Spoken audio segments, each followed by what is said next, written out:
Watch Bel Air. Watch Bel Air unironically. Like, he watched Bel Air for the plot. Yo, like, I couldn't believe that shit. Bel Air for the plot is crazy. I didn't know niggas really was in tune to that shit. You need to be stopped. Like, he tweeting like, "Whoa, I can't believe Carlton did this." Like, nigga, that's some shame. Like, yo, you need to be stopped. Yo, that nigga's crazy, but probably cut that. But yeah, Bill's gonna be coaching somewhere next year, and if I was Bill, I would be coaching best situation, and best situation would be first somewhere where I'm not the GM. It's a good enough GM here where I can't even ask. Yes.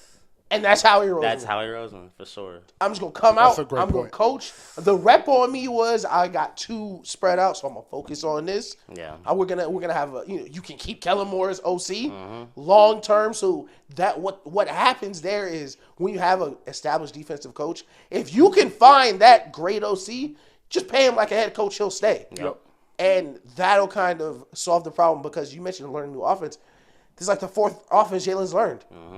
Like that, it's starting to stack up. So I think that the shadow of that over the team. For sure. All right. Where we at, man? Where we at right now, man? The city, man. Come on, man. The Atlanta Falcons, man. I haven't been this excited for a Falcons season since 2017, man. Get a flag up. I am, bruh. We move into a new studio in December, so just throw that on you in the middle of a show. It'll be closer though. It'll actually be like 20 minutes closer. Oh, that's so bad. We're gonna move like off of Boulevard, so you only have to drive into the studio more. But sorry, y'all. The Atlanta Falcons, man, they have been amazing this year, dog. I really can't believe it. Yeah. Justin Simmons locked Jesse Bates up, locked AJ Terrell up, Matthew Judon, Kirk Cousins, Michael Penix. Well, only one of them can play. Daryl Mooney. So, and my boy Ray McLeod. Yeah. I do think they're in the sweepstakes for another receiver. I don't think it's going to be a big name receiver, but somebody that can help. They got Rondale Moore too. He just hurt. Yeah. Yes. True. It's a lot of people in that room. I am really excited for the Falcons, and the main reason is their schedule is so easy. Yeah. They have such an easy schedule. Benefits to being ass. For real. I'm gonna read it off real quick. First, they play the NFC South. You feel me? Off the rip. So off the rip. They play the Panthers twice, Saints twice, Bucks twice. Bucks twice. All right. They open up with a team that don't even got a quarterback right now, the Pittsburgh Steelers. Yep. Then they have Philly and Kansas City. So they're going to start 1-3 more than likely. Right. But after that, it goes Saints, Bucks, Panthers, Seahawks, Bucks, Cowboys, Saints, Broncos, Chargers, Vikings, Raiders, Giants, Commanders, Panthers. Good God. Like that's the easiest schedule you could ask for, bro. Like reading the Panthers twice is even crazier. Like actually seeing it, it's like damn, oh, wow. They played them again after that. Wow. Man. So yeah, poor guy. I expect them to be really good this year. The question I'm asking the room is, do you trust Kirk Cousins? Let me not even start here. I've been talking about coaches all day. Do you trust Zach Robinson, the offensive coordinator of the Atlanta Falcons, can put Kirk Cousins in the offense in the position to get rid of Kirk Cousins' playoff woes? No, it's not in him. I don't think so either. It's not in him. No disrespect to Kirk Cousins. Shout out Joe Budden. We was talking about the Drake J. Cole beef. It's just not in him. It's just not in him. I've seen it be, like I said earlier, pause again. I've seen the moment be too big for Kirk Cousins. And I think, the best thing about history is it repeats itself. These are the Atlanta Falcons that existed before. Yep. We're going to score a ton of points. Yep. I think the running back will be amazing. I think Bijan might be the number one back in the league. I love Bijan for sure. But playoff time, we kind of know, that's not the goal for the team. Yeah. And like we said when they drafted Penix, it's like, okay, they are not trying to let's win the Super Bowl this next year. They're trying to be let's win 10 games in the NFC South. In case Kirk gets hurt, we have Penix. But I don't think they're trying to win a Super Bowl, per se. All right. So you go. I think, really, I 100% agree with everything you said. And it also kind of goes to my point about the Bears. I just think it's so hard to go from being painfully ass to like automatically just being nice. You know what I'm saying? Especially like once it gets cold out. I think the regular season, honestly, I think you can make that jump and you can have a great regular season. I think the Falcons are poised to have a great regular season, but everything you said, bro, like, and also even just the fact that I think Penix being in the room is gonna fuck with Kirk a little bit. Bro. It should. I think like he knows like. Bro, like, my shit is not sweet out here. Like, if I shit the bed, I'm kind of like, you know what I'm saying? And also, coming off the Achilles injury, he's 36. You know what I'm saying? Once again, I don't wish injury on nobody, but it's just, like, a lot of shit is going to have to go right. You know what I'm saying? So, yeah, I do have high hopes for them, though there's no chance they'll be worse than they were with Desmond Shitter. Yeah, like, no way. you know, without a doubt. It's impossible for them to be that bad. And their defense was already lit, and they got even more lit. Back-to-back days, getting Judon and Simmons back-to-back days is a great. That's the best secondary in the league. That's the best secondary in the NFL. That's a great fucking week. Easy the best secondary in the league. Yeah, so. All right. I tricked y'all. Because y'all are right. Yeah. No fucking way I'm trusting Kirk Cousins to get to the Super Bowl. Are you crazy? Do you know how I talk about quarterbacks? Yeah. You think Kirk Cousins is the one I'm going to trust? Nah. The tape is out there. I barely trust Josh Allen. Yeah. Bro. Josh Allen, I don't know if I trust. And you think I trust Kirko? Fam, I get so much pushback for the Josh Allen stuff. Like, yo, I had to. Nelson was in the. While we were arguing, I hit the other chat and I was like, does Josh Allen make good decisions? He did. And everyone was like, no. And I was like, okay, let me make sure I'm not tripping. It was like 5 agreements in half a second. Like, no one hesitated. No one ever thought. But to your point with trusting quarterbacks, now let me. Hold on. Let me say where I was going with the. Hold that. Yeah. We'll get back to that because I have more about Kirk. Yeah. But how I tricked y'all is, it's not going to be their offense. Mm-hmm. The defense is going to be the driving force of the Atlanta Falcons. If the defense can reach the full potential with the defensive head coach, they have the best secondary in the league. Yeah. What is it hard to do already, as you just said, in the playoffs when it gets cold? Because they're going on the road. I'm not stupid. They're not. Yeah. They're going to Philadelphia. They're going to Detroit. Well, Detroit. I don't think. They're going to Greenbow. You know what? You're right. I don't. You know what? You're right. They will at least have one. They'll have one playoff game because they'll win the division. So they have one. Their schedule is so much easier than the teams. You know what? You're right. Against. That's fair. So let me not even say that. Yeah. But even still, even if you have to go conference championship game, division, you got to go on the road. It gets harder to throw the ball. So now you have the best secondary in the league, 19 weeks together, 2 all-pro safeties, borderline all-pro corner, and a good front 7. Now you can get a pass rush, which gets the ball out faster, which means your defense, your all-pro secondary, has less time to guard, which makes it easier on them. So that is the route the Falcons will take. If they get anywhere, it will be through their defense. It will not be through Kirk Cousins dominating the game. Right. They will see through this season what I think Zach Robinson should do is turn Kirk Cousins into Brock Purdy. What Kevin O'Connell... Just don't lose me the game. Yeah. Just don't lose me the game. Thank you. God, I love having a host here that can talk football. This is so fun. Oh, my God. You should be itching. Everybody else just be looking at it. It's like, right. So much fun. But fuck. Yeah, bro. G shit. Oh my God, bro. We don't have like 20 guests on this show, and like maybe 3 people have been able to talk football with us. Yeah, that's sick, bro. This shit is amazing. But anyways, where was I going? What's the last thing I said? B. Kirk Cousins. Brock Purdy. Yeah. So B. Brock Purdy. If he is Brock Purdy, Kevin O'Connell was trying to turn him into Mahomes-esque, Brady-esque, where you drop back 40 times and win me the game. That's not Kirk Cousins. That's not Kirk Cousins, and the Falcons don't need that. Mm-hmm. Just go score 21 points. Go score 24 points. Some games, I might only need 17. Right. I might need 2 touchdowns and a field goal. Right. You might be able to give me 3 field goals and 1 touchdown. Right. Just manage me the game and don't turn it over. Right. That's all I need you to do and stay ahead of the chains so we have the time of possession. And if they can get Kirk to do that, because they're going to be in some form of that West Coast offense with the McVay tree, the offensive coordinator coming from the Rams, they're going to be in some form of that, which is every quarterback looks good in that. Yeah. So if that defense can come alive how I think they will, that is their route to success, in my opinion, in the playoffs. Let me ask the room that, because I'm 1,000% agreeing with you on that. Let me ask the room this. And again, knock on wood. If Kirk Cousins hurt his ankle week 2 and Michael Penix take over for the team, are you more confident in them come playoff time with Michael Penix under center or Kirk Cousins? All right. Because So go ahead. No, you can finish. Because for me, I was gonna say I was gonna give y'all time to think, and I was gonna finish. Because for me, if Michael Penix was a starting QB week 1, I would feel better about their chances come playoff time. 1,000% agree. And it sounds counterintuitive because he is a rookie, but I think especially in certain the certain ways they protect rookie QBs now in these systems, like we saw Brock Purdy almost get to the Super Bowl. Jalen Hurts' first real breakthrough full year, he almost got to the Super Bowl. Mahomes' first year starting, Lamar's first full year, they were great. Like we've seen so many CJ Stroud. We've seen so many great situations where you're not let's say that I mentioned Russell Wilson earlier with the Caleb, but this would fit the Russell Wilson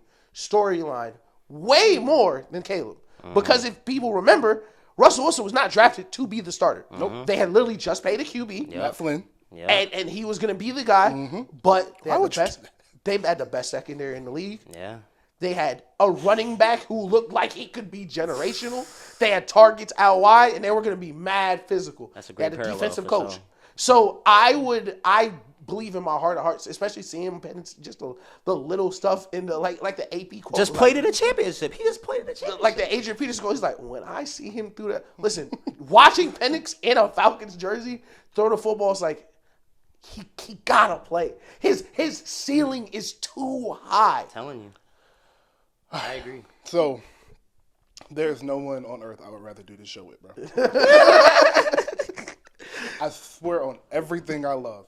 The last thing I was going to say was, but if you want me to be honest, the best thing that happens to the Falcons, we don't wish major injury on nobody. No. But Kirk Cousins sprained his ankle week 2. Yep. Yes. Nah, not even week 2. He sprained his ankle against the Chiefs. Right. And Penix got to come in against the Chiefs, and he had to play 3 games. Yep. That's all you're going to need to see. Remember, all right, take it back to, if y'all remember, 3 minutes ago when I asked y'all if y'all trusted Kirk Cousins to win a playoff game. Did y'all see y'all's reaction? Did y'all see y'all's face? No, but you will when I post it. Go back and watch. 100%. The disgust on your face, really? Yeah. Like, brother, the nigga who take Tuesdays off to hang out with his wife, him? Nice. No. Nice. Shout out to the family. Right. Shout out to Julie. Yeah. Penix. Yeah.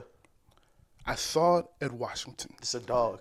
I watched, bro. The one thing we do up here is point out a dog when we see one. Yep. You pointed out Mahomes the second you saw it. Luka, the second you saw it. Penix, I point Lamar the second I saw it. Deshaun before the stuff, the second I saw it. Like, he is a dog. He doesn't get phased, and he has a zip on his arm. His ball, I was at the practice. It is a straight line, accurate, tight spiral, and it comes out like that. It's a quick release. He is special. So, yes, I completely agree. Yeah. Completely agree. And I'm heavy on the week 2 aspect, week 2, week 3 shit, because it's like if they actually commit to Kirk, and if, say, he got hurt around week 14 and 15, then I'm like, they fucked. That's bad. Right. He didn't get enough games to get his feet under him, so on and so forth, all that stuff. Right. It would need to happen early, whether it was a decision they made or if it was an injury, whatever. It's going to be a fucking injury because they're committed to Kirk, sadly, which is a shame. But, if Penix got out there in September,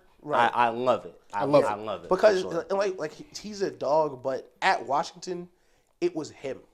I'm making and reads. I mean just decision making wise. Oh, okay, yes, for sure. Like it's not Saban in my ear. Like, all right, we have to throw. No. I'm getting to the line. I'm figuring that shit out. We running this. And we're going from there. So I think he is so. I'm telling you, upside. I would love it way more if he was started. He's 24. He's old. He's played a lot of football. He's seen a lot of football. Yeah. He's ready. Not like a typical rookie at all. Yeah. All right. Is there any other team we want to hit? Let me just do some quick hitters. We don't got to stay on these. Just 1 or 2 minutes. Detroit Lions. Do you guys think they suffer a fall off, or you think they're good? They're good, but the only issue is they went to the championship. So it's like the only step higher is the Super Bowl. Right. So I think they'll probably be like a second round team. I think maybe it's not like a knock on them. They're good, and I think like Jameson Williams gonna have a better season. Obviously Gibbs is gonna be better. Like there's gonna be things that are good for them, but like you just went so high already. It's gonna be hard. I think they'll be divisional round loss. Okay. Yeah. I can see every scenario for the Lions. Where I will lean, because you have to make a decision, I'm learning. I can't just be wishy-washy, is I'm going to say they either get back to an NFC championship or go to the Super Bowl if they win their division, because that means they clicked. If I see the regular season hangover completely taking this back in week 8, 9, 10. Yeah. But if I see them winning their division at 13, 14 wins, something along that lines, I would predict them to go to an NFC Championship Super Bowl, because as the Eagles did, they filled every position. They got a better pass rush, they got a little bit better in the secondary, and they got a little bit better on the O-line. And so when you clean up what was wrong and you play, they're going to have the same thing. Chip on their shoulder. They feel like, and I know no one's going to come out and say it, but we kick them field goals, we win that game. Dan Campbell. So that is my answer. Yeah. If they win their division, I see them going far. If the next team I want to jump to, the Packers, are who I think they can be, then no, they won't be. They will be a divisional round, because I have the Packers and the 49ers in the NFC Championship. The Packers are in the way. I definitely agree. I am bearish on the Packers. I'm not big on the Packers. Why? Really? I figured you weren't, but I figured you weren't because I know when you too quiet. And the fact that I haven't seen you say nothing about Jordan Love, I said, I know this nigga. I said, I know when I get on the show. You also can't get too high, because that division is so lit. Like, if you're high on the Bears, you can't be high on the Bears, the Lions, and the Packers. Yeah, so I think the Bears and Lions will be the best teams in the division. I just question their defense a little bit, and I still have Jordan Love questions a little bit. That's fair. I think Jordan Love, the last half of the season, played amazing, albeit it was a trash division, post Kirk Cousins, Bears mess, all that. But I still have questions over 18 games. Is he just good? I don't think the team – it's not like San Francisco where the team is so loaded, he's not going to have to do a lot. He's going to have to play amazing. This is a prove-it year, for sure. And the one thing about the NFC opposed to the AFC, it's kind of interesting when you think about it. The AFC is all the superstar QBs. Yep, 100%. So the Lamars, the Mahomes, all the people, the Josh Allens, you got to go through. The NFC, it's rosters. It's, we didn't get the superstar QB, but we got the best defense in the league, and you're going to have to play against Atlanta. Yeah. You're going to have to play against Detroit, the Eagles. You're going to have to play against these stacked rosters, and I think they're caught in the middle. I think they got a great QB, but he's not a superstar. And I think they got a good defense, but not a great defense they're going to carry. That's fair. All right, so the way I feel about the the way I feel about the Lions is the same way I feel about the Packers. One of these teams in the division, and you know what? I got to be honest. If the Bears are fighting for the division, that means Caleb is on the roll, and whoever wins this division, I will confidently say will be in the NFC Championship. That's how I feel. Really? Yes, that is how strongly I feel about them against and this is the reason why.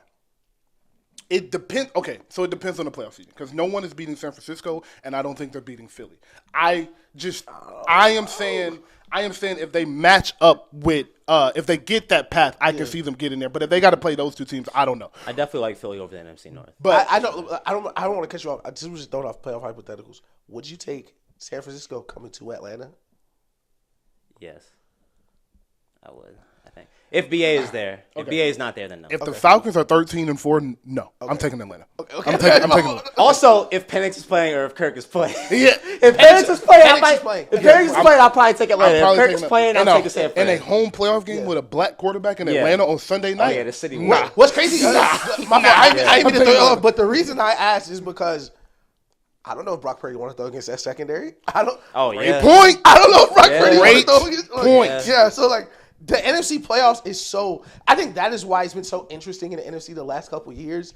It's because it's really styles are making these fights. And if you play this team – like if the Rams didn't play the Niners, they might have went to the Super Bowl. It's matchup heavy as hell in the Literally. NFC. Like if you drew the wrong card, you just happy to get the wrong And it's funny because I do want to get to the Packers schedule, but it's funny because the the yin and yang of the AFC and the NFC is exactly what you said. Yeah. It's not really in these ultra superstar quarterbacks, but all the rosters are so crazy they match up differently with each other. Right. And the AFC is just like, nigga, can you fuck with me? Yeah. Like, can you fuck with me, Pat? Like, you fuck with me, Lamar? Like the AFC like, going band for band. You feel me? Like that's just vibe. Joe, Lamar, Pat, Josh, Aaron. Like, can you fuck with me, or can you fuck Trevor over there? Like, that is funny. That's a great point. That's a great point. But the Packers schedule, and here is why I am 75% high on the Packers. And it is because of exactly what I just said about the Lions. If they can win, if they win 13 games of 14 games in the schedule they have to play, they're going to be who everybody is thinking they will be. Yeah. I'm going to read their schedule off, and you'll see why I say that. They open up with the Eagles, Colts, Titans, Vikings. That should be a 4-0, 3-1 start. Yeah. Rams, Cardinals, Texans, Jags, Lions, Bears. Now we getting tough. Now we getting tough. And I'm not done. There's some haymakers. San Francisco, Miami, Detroit again, Seattle. Oh, they cooked. Listen, those 10 games, 10 games, fam, and that's exactly what I'm saying. Those are 10 heat turns. That is a gauntlet, boy. Listen, that takes us to week 16. They got the Saints, Vikings, and Bears to end the season. The Saints, I think, will be terrible by then. The Vikings, I'm not sure on, and the Bears will be good by then. This is why the NFL is the best TV show, because we can tell you right now, the division's coming out of that game. Oh, without a doubt. We take right now. Flex it to Sunday Night Football. We know what it is. Bears are back in prime time versus the Packers. Listen, bro. Two young star quarterbacks, division on the line right there. And that's exactly what I'm saying. Whichever one of them teams, because all of their schedules look like that's some type of gauntlet. Yeah. Right. So whoever comes out on top of that with 13 wins to 14 wins, they ready. Yeah. They ready for it. I can say. All right. Cowboys. Yeah, we can stay on the Cowboys real quick. Pay CD, pay Dak. Jared, you're an idiot if you don't, but I told y'all 3 weeks ago, and I'm glad you're here to say this. I'm glad you're here to say this. Somebody else can hear it. Jerry is Mr. Moneyman, $10 billion franchise, and he looking, and it's like, 12 wins in the first round exit is cool, but what if we just bad this year? And what if I just wait to pay CD, mess up the little rhythm a little bit. Maybe CD can't even play week 1 or 2. Now he hurt week 4 because of a soft tissue injury. He missed 10 games this year. Now Dak don't got his number 1 receiver. We all know CD not in the offense. They barely may make the playoffs. You can underpay all them niggas? Yeah. That's sick. Now listen. That's sick. Now Dak, unrestricted free agent. Dak out of there. You didn't pay me? Yeah. No, Dak's gone. Yeah. Hey. Buzz down my wrist. Perfect timing. Hey, and I'm telling you, and it's not because it's the best decision, it's because it's the best business decision. And that is what I think Jerry Jones is. I don't think Prime talking to his son saying, I want you to draft my sons, was just by coincidence. They didn't get that on camera by coincidence. These rich niggas control TV everything. If that wasn't supposed to be out, that wouldn't be out. It's the best TV show on the planet. I can see it. What is better than Shadur having a Heisman level season, even if they only win 7 games? Having a Heisman level season, 36 touchdowns, 2 interceptions, 5,000 yards, 4,000 yards. Oh, Shadur look like the number 1 pick. Cowboys trade up to pick 3.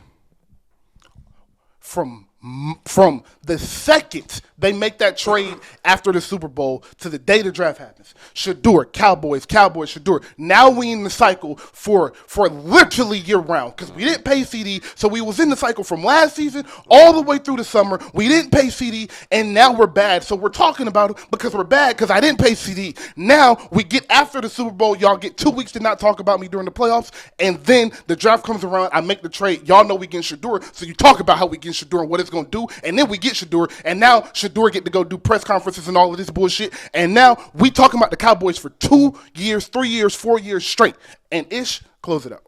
So this is why there's another way. You're right though. Quickly, does CD get paid in that whole? Yeah, CD's getting paid. CD's getting paid. Okay. So he's not stupid. He knows Shadur needs something. So this is a way you're right. Even just a quicker route. I don't pay Dak. I'm going to pay CD. We're not good enough to win a Super Bowl. I know that. We win 12 games or so. Dak is going to leave. Shadur They don't think Shador's going to be the first pick. They think Carson Beck's going to be the first pick. Yeah. Shador's draft stock, because we're going to win 12 games or so. So our pick's going to be in the 20s or in the teens. So instead of us trading the 3 pick at the day after the Super Bowl, you're going to spend all summer trying to figure out who our next quarterback's going to be. Who is our next quarterback? Free agency's going to come. We're not going to get a quarterback. Yeah. So now up through the draft, we're trying to figure out who's going to be our quarterback. Shador's not going to be the first QB off the board. Draft day, we trade the pick. And now everyone thinking, oh, yeah, they're going to take Shador. And they end up taking Shador. I think that is another way where Dak plays, CD plays, we're all in, quote unquote. But I don't want to pay Dak Mahomes plus money. I shouldn't have to pay him that much, but the business. He'll go for the New York Giants and get that bag there. He'll go to somewhere else and get it.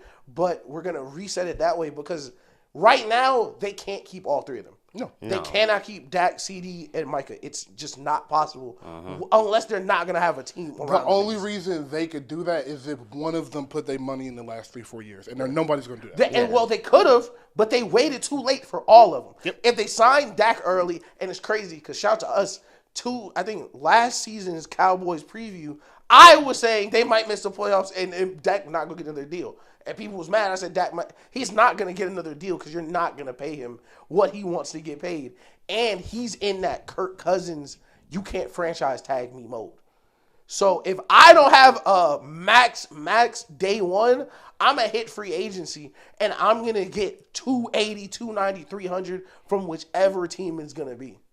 Bro, I think literally Jerry doing what he's doing with Howie Roseman in your division is just like absolute cinema. It's hilarious. It's just like, bro, like here's literally like a perfect example of how to pay all your players. We have like 6 to 7 niggas who are the highest at their position. Right. There. Like it's really insane. And like, I don't know. I just don't know how you have such bad contract management. The thing is, like we talk about the difference between the AFC and the NFC, like the 49ers, the Eagles, the Seahawks when they went on their run, just all these giant rosters that had to stay together for so long. There's so much evidence on how you keep a team together. None of it is waiting too late to pay your best players. You gain nothing. You literally, because the only thing that's going to happen is contracts are going to keep going up. Because what's so concerning to me is any day that Jamar Chase extension can drop. Yep. And the price go up a little more. Because if I'm CeeDee Lamb, I'm better than Jamar Chase. Come on. Or at least I'm in a position I could demand more. Every day you're like, oh yeah, price get a little higher. How did you let Justin Jefferson contract drop? How did you wait? Everyone knew that Jetta's contract was the one you had to beat. The letting that shit fall was that Amon-Ra got paid before him too. That would have been my deadline. Yeah. It was bad enough you let AJ Brown go. Yeah. Literally. You saw the Eagles got AJ Brown before Jetta's. Come on, bro. And Devontae. So, and that is why I say this shit because, like, what he's doing doesn't make any sense. Nobody's that bad. Like, nobody's that bad. It doesn't make any sense. Yeah. It makes none. Yeah. And the kicker is they're 30th in spending. Yeah. So they're not even paying nobody. Right.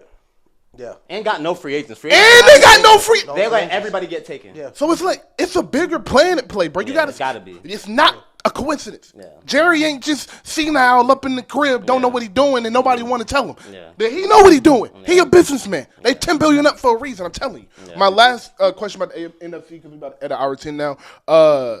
Sleeper team in the NFC. If you had one surprise team that it was like, oh, they made the playoffs because, you know, they got the most, NFL has the most parity ever. Yeah. Who is, oh, they made the playoffs this year? The Seahawks could win the division. That was mine too. You motherfucker. Really? Literally, I think that just they're such an underrated team when it comes to drafting. Yeah. They have been drafting dogs year after year. Like corner room, like getting fucking Woolen and Witherspoon back-to-back years. Bro. Like they're love there at safety. They're tooling up so nice, and there's gonna be a scrappy team. Mm-hmm. Like it's not gonna be like sexy all the time, right. But like they're and Jackson Smith and Jigma emerging too. Like he's gonna steal Tyler Lockett's spot basically. This is why I am really. And I really mean they could win the division, even with the 49ers and Rams in that division, is because Mike Macdonald is one of those coaches. Oh, my God. Mike Macdonald is one of those coaches. I didn't even think about that aspect. No matter what. And everything I saw from the Ravens defense going into last year was like, man, it's a lot of young talent, a lot of people that can hoop. The Seahawks have in spades. Yes. You have a lot of athletes, people that they are fast, they hit hard, taking the best defensive coordinator, and not just a great defensive coordinator in general, someone who specialty is stepping on that Shanahan shit. His specialty is getting rid of that. You saw the 49ers versus the Ravens. It wasn't none of that. Did the same thing to the Rams. And that is your specialty. So now you're going to a division where you got the Cardinals they're still kind of rebuilding, and the two best teams you're built to beat. So I think the Seahawks, it really depends on how good the offense is going to be, but I think that defense will be one of the best defenses in the league. Shit, the last game we saw Mike McDonald coach, he held the best quarterback in the league to 17 points? Bro, they didn't score. They didn't score. They didn't score in the second half. Like, come on, bro. He is special. Yeah. All right. So when I posed this question and I got to thinking about it today, my original pick was the Arizona Cardinals. Okay. I thought people had forgot about Kyler Murray. That's fair. I really think Marvin Harrison is going to look like a year 3 receiver, year 1. So I thought their offense would be really good. I love the hire of Coach Gannon over there and getting Cliff Kingsbury out of there. That division might be lit. And the division might be lit. But brother man, I went and looked at that schedule. It's rough. Listen to the first 10 weeks. Oh, yeah. Listen to the first 10 weeks. Buffalo, Rams, Detroit, Commanders, San Francisco, Green Bay, Chargers, Dolphins, Bears, Jets. God damn. How do you get the number 4 pick and get that schedule? Bro, you are waking up hoping every day Aaron Rodgers hurt or something. Oh my god! Because if not, that's 8 out of 10 elite teams down there. Poor Kyler, bro. Like I was like, oh, they my sleeper team, and I was like, let me go check their schedule just to make sure. I said, never mind. So the team I jumped to, and this is early. This is got a drop. He gonna be on COD early in the season. This is the what the fuck pick. This isn't like a maybe like the Seattle. I really think Seattle can be good this year. This team, I have no idea if they can be good, but if Kevin O'Connell is who I think they are, and who I think he is, the Minnesota Vikings can be good this year. Sam Darnold. And the reason I think they can be good is the same thing I said about the other 3 teams. If they not now. 13 wins isn't realistic. Yeah. But if they can get a win off of all of their divisions or somehow beat the Bears twice or beat the Packers twice, something like that, and have a over 500 division record, their outside division opponents are the Giants, who I think they can beat, San Francisco, who they won't beat, but Houston, who is on a second-year quarterback, so you just never know. You steal it. The Jets, who we're not 100% sure about. You steal it. The Rams, I'm not going to say they can steal that. Indy, who they can steal. Yeah. Jacksonville, they can steal. Tennessee, they can steal. Arizona, they can steal. Atlanta, I don't think so, but they can steal. Motivation with Kirk Cousins. And then they have Seattle, who I think they'll lose to. So if they can just steal. That's a lot of 50-50 games. It's like if 9 wins can get you in the playoffs this year, they might be able to get 9 wins. So where maybe. If I'm betting, I would not bet on a single Vikings game this season. Yeah. That's the one I won't touch and it. That's what a team I was trying to find. Like I saw the Cardinals because I was like, never mind. But I was like, all right, maybe if it was like, like they do got the best player in football right now. That's not a quarterback. So you never know. Like if he has 2,000 yards. And it's like Aaron Jones, Josh Addison, Jordan Addison, and Justin Jefferson. That's a trio, man. That's a fact. And just another team we'll throw out here before we get to music. I throw the Colts in there. I ain't gonna lie. I like that. Oh, they're in the AFC. I like that. Yeah. Oh, yeah, they're in the AFC. We get in there because we had talked. Yeah, the AFC's gonna be. All right, music. Yeah. All right, everybody. I've been waiting for this to happen for a couple of weeks now. Ever since I saw this on Twitter, I'm about to get out the way. I'm about to just moderate and instigate this real quick. So first off, it's crazy. I forgot until Lily just now. I literally completely forgot. Oh my god! So I didn't even see it on the board. So I have a few things I want to talk about music related, but nothing is more important than this right now. Lil Wayne dropped a new song with Jesse Reyes. Shout out Jesse Reyes. Shout out Jesse Reyes, and shout out Lil Wayne. They did drop another song. Wayne got another crazy feature this year. The run is crazy right now. The 30 years Wayne run is 28 years in. Another Wayne run. We're 28 years in. We're 28 years. He'll never stop. Man, boy, you're special, Wayne. But all right. Now, I'm an R&B lover. You can attest to this. Moving in with your girl, you start hearing a lot more R&B music just because that's what the vibe is. So I play R&B music a lot. I've been doing a discovery. I went through Mary J. Blige's whole discography. Woo. But she is a cold motherfucker. 112, crazy. Jodeci, crazy. Usher. Chris Brown younger R&B sets, like, cause Chris Brown goes everywhere. So Chris Brown R&B music, Keisha Sweat. I've been really doing my Googles. Tank, TGT. I've been really doing my Googles with the R&B. Right. So now we get to modern day R&B, and there's this artist out by the name of Lucky Daye, who is undoubtedly the best male R&B artist out right now, and it's not even a question. He has merged the modern sound with the classic R&B sound to perfection. His music is amazing. He has a old school R&B voice. He can sing a ballad. He can go pop. He can go mid-rap. He can do a feature on a rap song. He is a versatile R&B artist. But then we had this guy that just got 2 motherfuckers. And it's like... 2 and a possible. It's like 2 and a possible. It's like when you got 2 motherfuckers, man, it's just like, it ain't too much a nigga can say to you. Listen, 2 Impossible with Nostalgia Ultra. You feel me? Yeah. You feel me? So I wouldn't be mad if you said 3 Impossible. I wouldn't. And we talking about Frank Ocean, if you do not know. Now, he's been MIA for a minute. So Nelson, for an hour, decided to say, hey, you know what?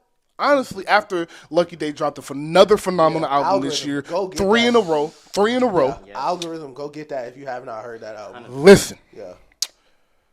He drops another great album. So Nelson gets on the internet and says, hey, man, Lucky Daye is a creative genius y'all think Frank Ocean is. Was that the quote? I want to know what the actual quote was. It's definitely something close to that. Yeah. But I don't think I said that exactly. I think I said something along the lines of, like, creatively... let me find the tweet. No, you know what he said? The creative genius. Yeah. Frank Ocean. Yeah. I definitely was trying to sell respect to Lucky Daye for sure. Yeah. So, while Nelson is looking up his tweet, I will start with Ish. Yeah. What is, because what he said is along the lines of that, and I like my version better. Yeah. How do you feel about the comparison of Lucky Daye and Frank Ocean? I definitely love the comparison, just because the album's amazing. I heard the album. I hear the stylistic, for sure, comparisons of, like, just a peak of an R&B artist, especially in the modern era, because there isn't a default R&B sound right now. Exactly. So the best R&B artists have their sound. And I really love Lucky Daye's sound, but I was hooping with my nephew, and my nephew hit a 3. And he started celebrating. I just, like, tussled his hair. Like, I'm like, yeah, good job, man. Like, it's a great album. Oh, damn. That's a crazy analogy. That's a crazy analogy. It's like when Tom Brady beat Drew Brees in the NFC, and he was, like, throwing the ball. Like, it's just levels. Like Frank Ocean for real is going to be probably the only art. Well, we'll see if he drops again, but he's like the Lauryn Hill of this generation, where his first hits so well, it doesn't matter at all if he contributes in any way to the genre after this.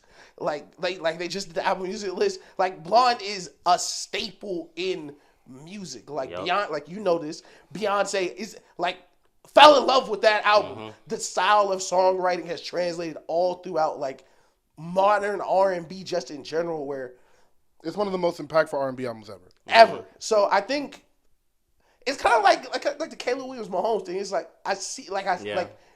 Young. I'm not gonna say he's better than him, because you're from that Frank Ocean style. So it's like, yeah, that is amazing, but, like, the original will always be, like, the one. Yeah. So I found the tweet. So the tweet was, and it was definitely problematic, but not as problematic as what you said. It was Lucky Daye is creatively in the same tier as Frank Ocean after this last album, and niggas need to respect it, is what I said. I like that a lot more. And okay. Okay. And nigga finna send us to Starbucks. You can screenshot that and send it to me. Nigga finna send it to Starbucks. He's finna send us to Starbucks. That's funny as fuck. Oh my god. Yo, that's So crazy. yes, and now after reading it and reminiscing with myself, yes, I stand 10 toes behind it. I'd have him there. Yeah, and to give context, I'm an Odd Future head since the beginning. Frank was my favorite singer of all time. Yeah. Nowadays, since he doesn't drop as much, it flip flops on him in the weekend. Those are like my top two like dogs like that. And honestly, I'm glad that this topic got delayed because I just got to go to the Lucky Day concert last week. Yeah. So that even provided more perspective. Yeah. And yeah, bro, like I just think discog wise, like Frank, you know what I'm saying? Like haymaker, you know what I'm saying? So, and while I do love every project Lucky has dropped, I put this one creatively, just in the creative vein. I think this is the one that stands up with Frank stuff. The other two, I think, is great R&B, great vocals, great performance, so on and so forth. But like the creativity aspect of just like the sounds that he's playing with, the production, the live instrumentation, you know what I'm saying? I think Algorithms is on another level than the first two in that aspect. So that's kind of where. That's why I said in the tweet after this last album, I'm putting him up there, and I hope that he can continue it. Yeah. You know, and I also just appreciate the fact that Lucky is consistent and drops pretty much either every year or every other year, and it's high quality shit, as opposed to Frank, who doesn't care about any of us at all. Never dropped again. Disappears, comes to Coachella, performs 5 songs, and gets off the Coachella stage. Like honestly, like if equivalent to your Drake rant, I could really go on a Frank Ocean rant of really the beef that I have. Been so mad, bro. I would have been so mad, bro. At Coachella, bro. That nigga is a terrible person, and I'm sorry. You're a great artist, but you was a fam. I can't believe he did that. Yo, I would have been so mad. I would have been. Heated. I would want to rush the stage. I would have been heated. So never mind, because we love Drake, so I'm not gonna say that. I'm directly in the middle of this argument. Okay. Because on one hand, I think I'm about to say something Ish isn't gonna like, so I'm gonna just go ahead to Ish. You're not gonna like this. I think Frank Ocean is a little bit overrated. No, he is. No, that's fine. No, that's the thing. I agree with that. Yeah. Cool. Because his super fans are sick people. But that's the thing for me. That make me like him even more. Like that's aura. Like that's a part of it. It's like was Mike that good? No, but everybody thinks he is. Like that gotta add to it. Yeah. So, Lucky Day is one album away from passing Frank Ocean for me. And this is the reason. Oh, no. This is the reason. And I'm going to use an argument you make a lot in our all-time rap conversation. Yeah. Bro, a part of the journey is surviving the fall-off. Facts. And if you never give your chance to survive the fall-off, if you never give your chance, if you never put out enough music for people to critique you, for people to hear different sounds of you, for people to hear different eras of you, then I cannot put you in a conversation with people that did that. Right. Which is why I don't like when people put Lauryn Hill in certain conversations next to people that have 7 albums out. I say the same shit. You can't do that. That's definitely so. We're on the if same Lucky page. Day has 4 or 5 classic R&B albums, or 3 classic R&B albums, and 2 really good ones, and Frank Ocean's just sitting on them 2 songs. I mean, them 2 albums that one dropped in 2013, the other one, which is 11 years ago. Yeah. 11 years ago. Yeah. He dropped Blonde the year after Joe Budden dropped his last album, and most people don't even know Joe Budden rapped it. No, facts. Nah, so facts. you're not gonna. You not just gonna keep living off or with me, Blair. Respect. It's too many niggas putting out music that got enough or for me not to care about yours, bro. The Weeknd dropping classic on classic on classic. Kehlani out here killing shit. Lucky Day out here killing shit. Dustin Conroy out here killing shit. Bryson Tiller just dropped a crazy album. I don't fuck with Brent Faiyaz, but he dropped music. Shit. So everybody out here that was in your peers came right after you is dropping album after album. Tyler, who come from your camp, got 9 different phases already. Exaggerating, but you know what I mean. So it's like, I can't put you in these conversations people are trying to put you in when you don't release music, bro. If Kanye hadn't dropped the album since Late Registration, we wouldn't talk about him like we do. He would be great, but he wouldn't be in the conversations that we hold him to. We looking at Kanye as one of the best discographies as all time. Yeah. I think can't do that with 2 albums. I think you're right, but in a different way. Like I think if we were to rank R&B artists, I don't think any of us would have Frank super high, just because this is output. But like in that context of just pure creativity, I think those are the conversations he's in. Kind of like how 3K is like, niggas won't have 3K in that conversation. But when you talk about the most creative artists or just people favorite artists, that's where they'll have 3K. So if you were to say, like to counter your point, if you were to say Mary J. Blige better than Frank Ocean, like of course. Like just, of course, because her content is so good, and it's way more than Frank Ocean's. But for someone like Lucky Day, where I would push back on is, this is his first great / classic type album. Yeah, I agree. Yep. So if he were like, if the next two were gonna sound like this, for sure. I'm on the same boat. I agree with right that. now, like if the next one is just as good as this one, I think then it's a conversation. Yes. I don't think he's gonna pass him unless the next couple ones are just as good, or one of them are a classic, the way Blonde's like a classic. I'm 100% in the same boat of every single point there. I still have Frank higher, and like I said, like I didn't even like Frank was in my number 1 spot personally, and he only faltered after it was so many years, and the Weeknd just kept that shit pushing, and it's just. And I'm a huge Weeknd. Listen, I am a Weeknd guy to a fault. Listen, niggas don't like how I feel about the Weeknd and Usher. We will continue. Listen, I'm in the belief that we're just gonna let chips fall. You got the Weeknd over Usher? Listen, it may be a long-term investment, but I am willing to have the argument 1,000%. It is not insane to say. That's my thing. It's not insane. I want y'all to stop and let you guys know it's absolutely absurd. It's not. It won't be in 7 more years, in 10 more years after a couple more albums. But right now, with Usher being who he is and on a sold-out arena tour right now, 30 years into the game off of a Diamond album, stop. See, that's the thing. See, okay, so let me ask you this in comparison. Let me ask you this in comparison to what we said about Frank Ocean, where a majority of Usher's hits, career, legend, numbers, all that come from the earliest section of his career. So Usher, like you just mentioned, there are some Diamond album, I'm touring off that Diamond album. There are some stinkers The in Weeknd on the other end, people, you can argue which Weeknd era you think is the best. And they'd all be for valid. me, I still have the House of Balloons, the trilogy. Those first 3 mixtapes might be his best. Peak. But he also was the biggest artist in the world, arguably, for 2 or 3 years, and then continued to do the Super Bowl. Yes. And like what my thing is with the Weeknd Usher argument is like, the Weeknd got bigger than Usher. Like that is not arguable. Like music-wise, the number of people who consume his music was larger than Usher's was at the time. The way they sell music, however, has changed. The same reason like 9 niggas would go platinum first week is the same reason Drake just did 350K 2 years ago. Drake isn't way less popular than he was when they were selling CDs. No, they just count them differently. That's why nobody's doing $1 million first week. Like if people were doing $1 million, like of course other than what Taylor Swift is doing, but we don't speak about her up here. But like if Drake, Beyonce, the biggest stars in the world, who routinely, if this was 07, 08, and they were as big as they were now, $1 million first week, no doubt. Like Wayne, $1 million first week. Wayne leaked $1 million first week. You don't see those numbers. Like you used to casually see 555. Didn't go number 1. 555. Carter 2 sold 550 first week. What's number 2? That's what I mean. We'll never see that. So The Weeknd may not have a diamond selling album the way Confessions is like for that time, but as an artist, you can confidently say this has been one of the biggest artists in the world for 5-6 years almost.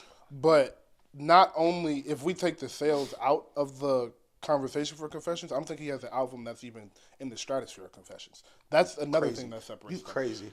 I think isn't. I can agree with that. Too. Confessions. Well, stratosphere, I don't know. But Confessions is one of the greatest 1000%. albums, period, that's ever existed in life, sure. and it is undoubtedly the greatest male R&B album ever. And it's not even a question. See, I disagree. We don't have a question. There's no disagreement. There's not a disagreement that you can give where the majority is gonna be like, yeah, I can see that. Let me make the case. Because, and it's crazy, the origin of this Weeknd Usher thing is about to be the story I'm going to tell right now. Where Usher his produce. I think The Weeknd was like, Climax sounds like one of my songs. They was just talking about how the song sounds, which it does. And and Usher responded like negatively to that. Of course. And then a week later, his producer was like, "Yeah, that's the Weeknd sound." Usher's producer said, "Yeah, that was a Weeknd song." My argument for Trilogy being, I don't know if you want to call it an album, but being the best or most important R&B album was he birthed a genre. Without a doubt. That is more impactful than Confessions to the music industry. As big as Confessions was, it didn't change how music was made. It absolutely did. It absolutely changed how R&B music was made for males. Yes, it was. Yes, it was. It changed how male R&B Yes, it changed how male R&B singers went about ballads and went about singing like songs like Superstar and things of that nature. If you go back and listen to a lot of 90s R&B music, because 90s R&B music was so group influenced, if you hear a lot of the songs, you'll hear a lot of a lot of verse with background vocals in between. So it'll be like, and then you'll get your background vocals off. When Superstar came out and when this album came out, first off, it was one of the first male R&B albums to blend pop music and R&B music together. That influenced R&B music. And then on top of that, as I said, the song the song structure behind the ballads on the song was not done before. And I will credit, because he was around JD, so I will credit Mariah Carey with this as well. The hip-hop influence on an R&B record, a la Confessions Part 2, was also something that influenced. So no, that influenced, R&B music influenced the decade. You're right about The Weeknd. But what I disagree about the Confessions shit is everything you just named was Michael Jackson's solo albums. No, it was not. No, it was yes, it was. No, it was not. Michael Jackson, the layering of his vocals, the way his albums were structured, where you had pop and then you had The Lady in My Life right after, the way Mike would do songs with artists you didn't expect, like Usher's album was amazing, game-changing, Diamond. It definitely influenced, but it wasn't like, okay, this wasn't a thing. I did it, now it's a thing, and now everybody's doing it like The Weeknd. It was nobody was doing it. I'm telling you that it like by research that's absolutely what Confessions did. Who's Usher's minions? Chris Brown. Chris Brown, literally Michael Chris Jackson Brown. minion. Everybody's a Michael. Lil Wayne is a Michael Jackson. You can't compare Michael Jackson. You can't say anybody's a Michael. Offset is wearing Michael Jackson. It's Michael Jackson. Take him out the convo. Like Chris Brown. Like that is who we're talking about. The biggest R&B artist after that. You skipping over Chris Brown with The Weeknd. That's the conversation we should be having. That's the thing. The Weeknd got bigger than Chris Brown. That is by choice. That's by choices. I'm not saying it's fair. But we're talking about. I'm not talking about who's bigger. I don't care. I know The Weeknd is one of the. I am talking about music. Period. No, I was just talking about like the conversation. Like, does he belong in these? That's my thing. People say he doesn't belong in these conversations. He absolutely is in these conversations. I don't think he's in these conversations because I don't think his music is of par of Usher, the Michaels, the art. That upper echelon of R&B. I think he is in a. Okay, you know what? This is what it is. If we're taking Michael out, we gotta take Michael out. I don't want you to bring Michael into it again. This is the thing. The Weeknd is more like Beyonce to me. It's like, I can understand if you want to say Mary J. Blige is the greatest R&B singer of ever and she makes the best R&B music. But when we rank an artist, we're going to put Beyonce in front of Mary J. Blige because of what she does with the pop music and how she kind of blends sounds and everything. That is The Weeknd for me. Like, okay. Usher is a strictly R&B artist. Like, he's went pop to go pop because you got to have pop album. You got to have the record that So you're drawing the line on the R&B distinction. That's the conversation I'm having is the R&B aspect of the career. Definitely more pop in the last few years. If we were to say that's my issue. R&B, I 1000% think it leans towards more Usher's side if we take that out. Yeah, but the reason is because Usher's pop music sucks. And that's a reason why I have The Weeknd above Usher as well. Because we talked about creatively, The Weeknd is more versatile than Usher was. Where everything is popping. Everything is hitting. That is a great counter. If we are songy song, pen writing, R&B, sing my soul out, there's I'm nothing The arguably Weeknd the can't best do. of this generation. There's nothing The Weeknd can't do. That's a great fucking counter. And if I'm doing the pop, I'm also one of the best pop artists. I'm hanging up here with Taylor and them and all.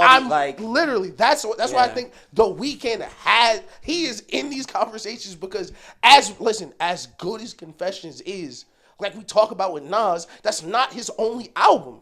There are Usher albums that nobody plays. There are Usher albums. That last album stink. The one he just dropped stink. Usher has 3 classic. Usher has 3 classic R&B albums. I know he didn't just drop 3 albums.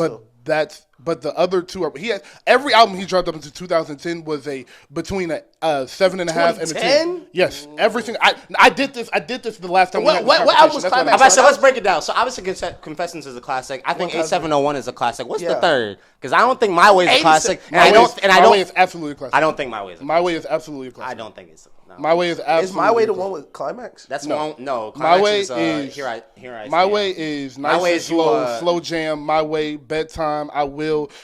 It's only a 10-song album. One Day You'll Be Mine. That's a classic album. Usher 1997. That is a classic. Classic album. I can't agree with that. I can't. Usher is a classic. It's a great album. It's only 10 songs. You was calling Kids See Ghosts. And you told me it was too short. Oh, 10 songs. I'm not going to factor in because Thriller is literally 8 songs, like, or whatever. Like, I'm not factoring in. Again, Michael Jackson don't that's count. That's what I'm saying. Out of the rules. But Purple Rain is only like 7 or 8 songs. No, I'm saying I'm not going to factor in. But albums used to be short like that, so that's what I'm saying. Matter. Don't Be Cool was 10 songs. But Here I Stand is a really good album. I like Here I Stand. Raymond versus Raymond is a really good album. I'm going to say something that's a lot of that's where it stops. Everything after that has a good song on it, but the rest of them are not great. If we were just having this conversation, no microphones, I wouldn't say this because I don't want niggas to be mad. But because we are making content, I am going to say this on here. For a long time, because obviously I'm not a giant Usher nigga. For a long time for me, I didn't see the giant gap between Usher and Timberlake when I was growing up. Because Timberlake had a crazy 4-year run where he was taking all of Michael Jackson songs and they were going. So for me, it was like, yo, Usher, Timberlake, Robin Thicke, all these R&B pop guys were like in the bucket together. I know Usher means more to the culture, and Confessions is such a big part of R&B and black people history.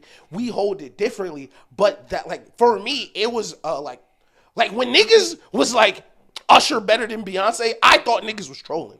I ain't gonna lie, that is crazy. Niggas really think that though, but that's niggas really believe that, and their response is Confessions. Yeah, and I love Confessions.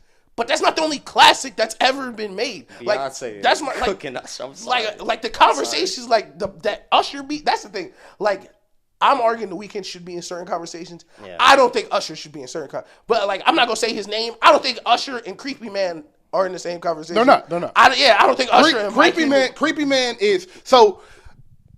I'm sorry to cut you off, but I want to just agree with you and piggyback and like put them in categories. Yeah. There's this category of like, all right, you're out of here. That is a Michael Jackson, Prince, Beyonce, Stevie Wonder, Marvin Gaye, Whitney Houston. Okay. That is that and Creepy Man is in that. That's where he is. Yeah. And then it's just the R&B. Okay. The guys below that made R&B music, and that's your Chris Brown, Usher. Let me ask the room. And you're making a compelling case for The Weeknd, Justin Timberlake, Mariah Carey. That was going to be my question. That's where Rihanna. That's where we would put Rihanna in that tier too.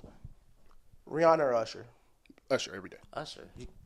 See, for me, Usher that's crazy. Usher every day. All right, if you disagree, cool, but being crazy, that is crazy. You can't say that's crazy. You can't because for me, I feel the way about Anti the way other people feel about Confessions. But Confessions is better than Anti, and that's just what it is. Yeah, and I love Anti. And Rihanna, like, I will not... When is the last time you listened to Confessions? Because I listened to Confessions on the regular. Last month. No, that shit is like... It doesn't make sense how good the album is. You won't be surprised. It's not surprising how often I had this conversation with people. Where people like, what are you talking? That's true. But, okay, Mariah Carey or Usher? Now, that's a conversation. That's a fun conversation. That is a fun conversation. You know how I feel about Mariah Carey. I like Usher, though. I see. That's the thing. To me, it's more like that's Mariah Carey. Like, okay, so I'm gonna say something about Ish that I'm realizing. It's not Usher. he just like women singing to him. You know what? You might be on something. You might be on. So that's the thing. You might be on something. It's like, would you rather hear Mariah Carey in your headphones or a man singing R&B? That's a 1,000. I can't be mad at that. You might be on something. What can I say to you? I like that. We can leave it there. Yeah, we can leave it there. Yeah. We can leave it there. That's and the Usher Mariah Carey. The answer is Beyonce. Amen. But because we are hitting music, let's pivot.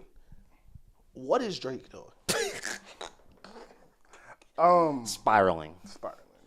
All right, so I'm gonna go on a quick rant, because Another Drake rant. Let's go. This isn't even an angry one. This is one kind of me defending Drake. Honestly. Okay. I'm gonna hate on him next. I got you. All right, if you see at the bottom of the board, audience, you can't see. It says UMG Atlantic. If you guys are aware, I don't know if you guys are aware, but a couple of weeks ago, August 1st, it went through. Excuse me. Elliot Grange, who is Lucien Grange's son, who is the president, CEO of UMG, who is Drake has been working with. Kanye has been saying Drake is in his pocket and all of that. Right. He made his son the CEO of Atlantic Records. Right. The competition. Which is the competition. Yeah. The only competition. Right. There's no other competition, especially in rap music. It's UMG and Atlantic, and everyone falls somewhere in between there. Right. The last one is Epic Records, but Future is holding them up by himself. Yep, for sure. And Epic might be under UMG, but Epic is UMG.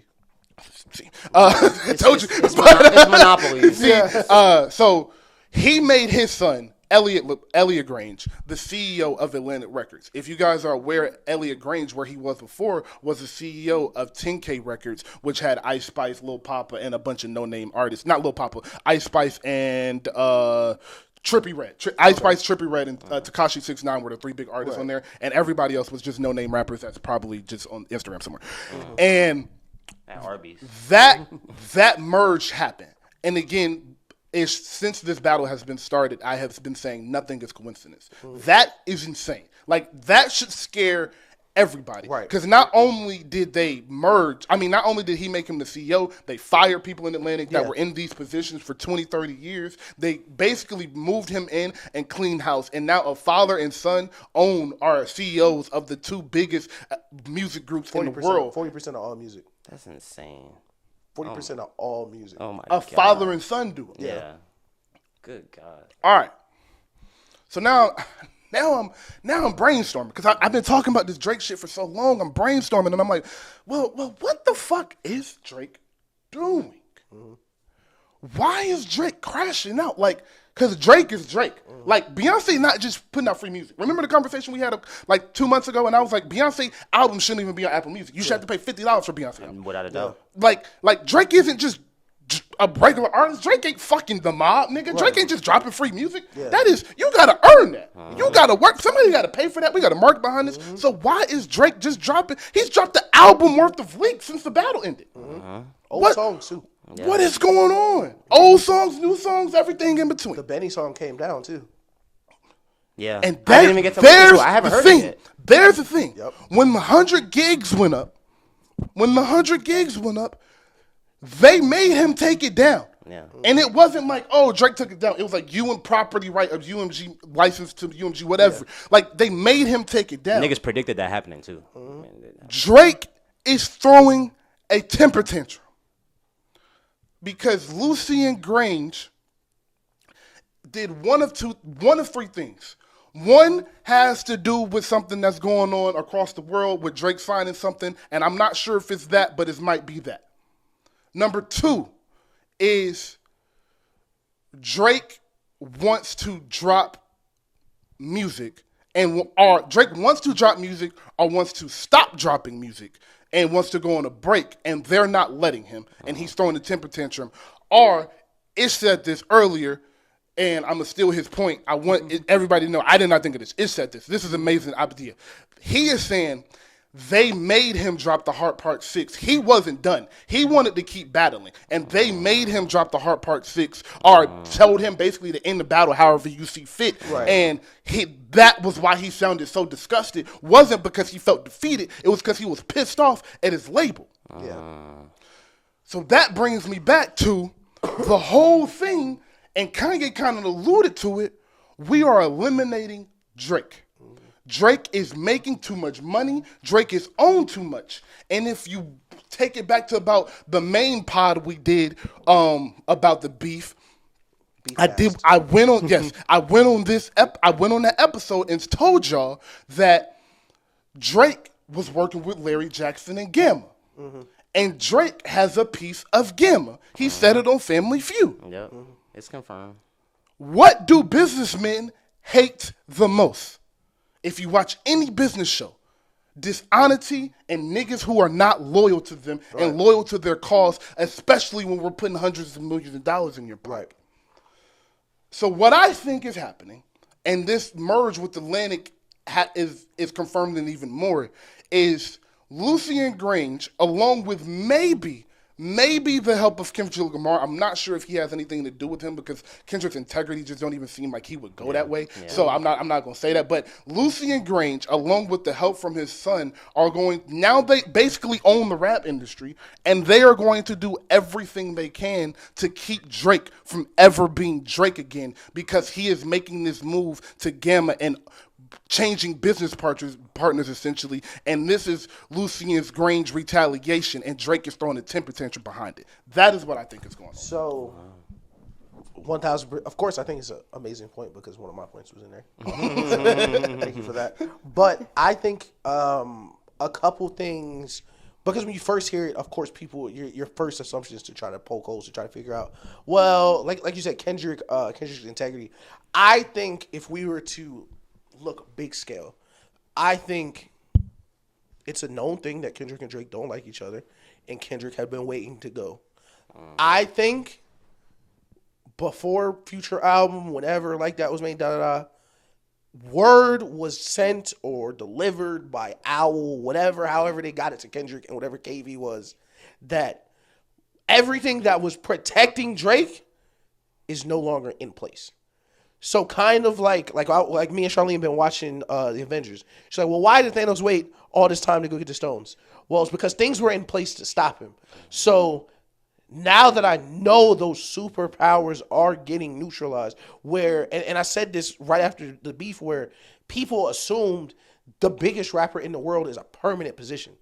It's not. Hell no. It moves. Mm-hmm. Hits are paid for. Things need to happen for you to remain that. So when Kendrick, when word is out, like, so now it's no machine between us. It's just me and you. I think that's what started the Kendrick thing. But I do 1,000% agree with what I said about the Hard Part 6 was, and what you said about his tone of voice. That makes me hear the Hard Part 6 a little differently. Because the normal Hard Part 6, and it has more dislikes than likes, it sounds like he's throwing a temper tantrum to Kendrick. He's like, I can't believe I lost, y'all cheated, lying, all that other, like, the lame stuff. But if you really listen to it, and how he's just talking, and how it sounds like he has more to say. It sounds, in the Hard Part 6, like he has more to say, but he can't. I think it sounds like, not like us started to ring off, certified, da-da-da, and he got a call like, yo, stop. It's over. Don't do it. And that's the thing. Shout out Kanye, man. Listen, they call us crazy. Sometimes, crazy people be right. They do.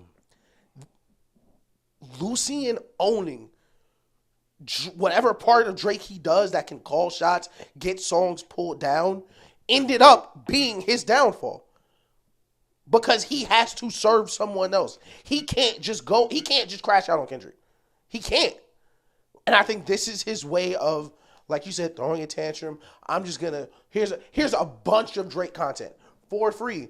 Even when they upload it on Apple Music, it sounded a little spicy. It's like, you can either sift through 100 gigs of Drake stuff, or you can just listen to it here.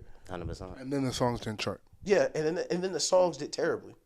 The songs wasn't that good. 2-3 years ago, he dropped that little 3-pack, and they went 1, 2, and 3. Fam, 7-minute rap song was number 3 on Billboard. We don't know because he just dropped like as we were coming in here, but we don't know what these songs are gonna do. But before this, he was 0 for 11. Yeah. And no Face is crazy. And Face is tough. No, yeah, I haven't added those 3, so he may end up 3 for 14. But No Face is hard. Up to here, He's been 0 for 11 in trying to Tusi slide out of this. Trying to get out of this. Let's move on. The go-to line was, he's going to drop a couple hits. Nobody's going to care. We're all going to move on. Kendrick don't drop music. Da-da-da. And nothing has stuck. Nothing has hit. Nothing has came even close to Not Like Us. And that is the bar right now. And it's just, I think every week, I think it's eating at him damn near. It's got to be, bro. I agree. It has to be. Do y'all think, are y'all in agreement that the best solution would have just been getting out the fucking way? That was the first thing I said. It was the very first thing I said. Like, why are you trying to fix it? Let it fix itself. I And said, just go away and let people miss you, bro. I said, just Yeah. go away Yeah. until next October. We've been begging for you to take a break for a while. Sit the owls, put the owls up, put everybody up, go hide. Go to Turks, go get some property in Houston, go be by yourself and lock yourself in the studio. Right. Call Wayne for a classic verse. Call whoever is You still think on him your and Wayne side. are beefing? No, fuck no. Nah, I don't believe that shit. I just wanted to ask over here. No, fuck no. No, Wayne is just not good at this. What he's just bad what at they it. said with Harden having on the t-shirt, bro. Wayne don't got the internet, bro. He don't be knowing, bro. We barely know what's going on, bro. Yo, that video, they was like, said, man, he don't be on there. they said, so you like QC or TDE? I said, what the fuck? I said, what the fuck is that? He thought someone was a band. 21 Yes, Savage. he thought 21 was 21 niggas. Like, that was a group?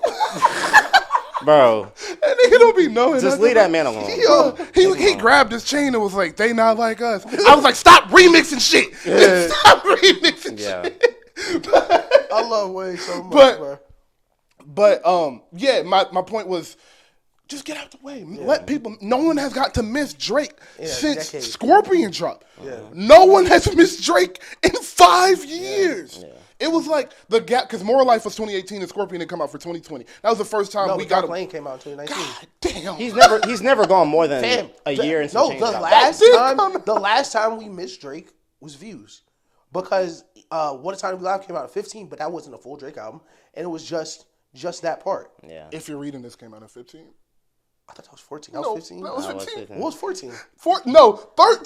13 was Nothing Was the Same. Yeah. 14 was What a Time to Be Alive. 15 was okay. If You're Reading This. 16 was View. 17 was More Life. It 18 never stopped, bro. 18 was Scorpion. 19 was Dark Lane Demo. 20 was the first year he didn't drop. Wasn't 20 Certified? No, that was 21. 21 because that was when we missed Drake. It was Certified Lover Boy. Okay. That was it. yes. That was Facts. it. That was it. Yeah.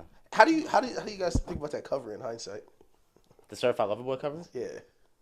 I feel the same way as I feel now. I feel like it was just like It was lazy. It was unserious. I thought it There was corny.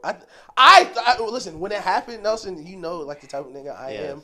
I was the what the fuck Drake cover, and niggas like Drake will sell anyway. It's gonna, all right, but it's so ironic because we really didn't get to talk about the beef with you, like just because of time and stuff. We can hold the AFC off. We got to Nelson's Eagles, so that was really important. The last before, because I want to continue this, and this is way more interesting than us. The AFC, because we can do that on next week with the guys. everybody.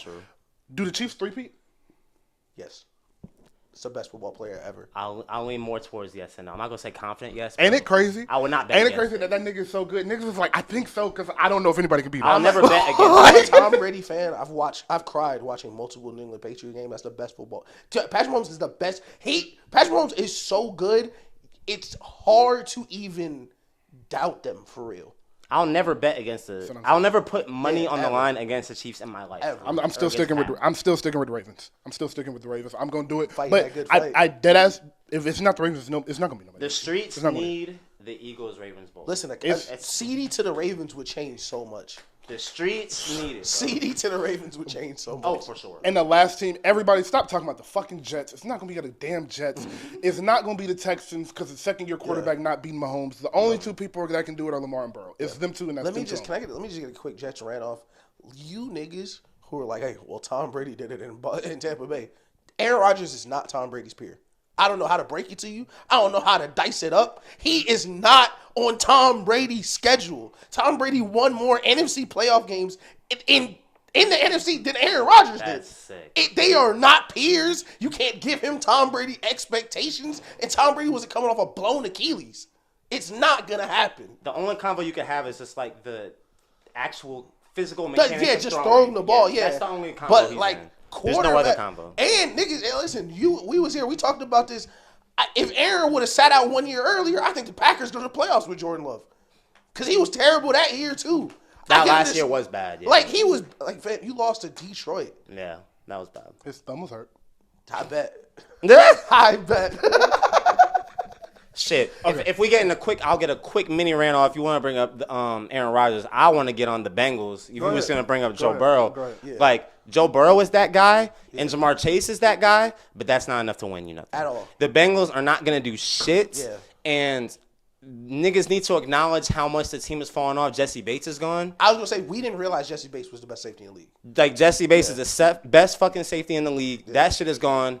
Fucking... The other safety. What? They bought both their safeties. They did. They got Geno Stone, though, from the Raiders. They did. To replace.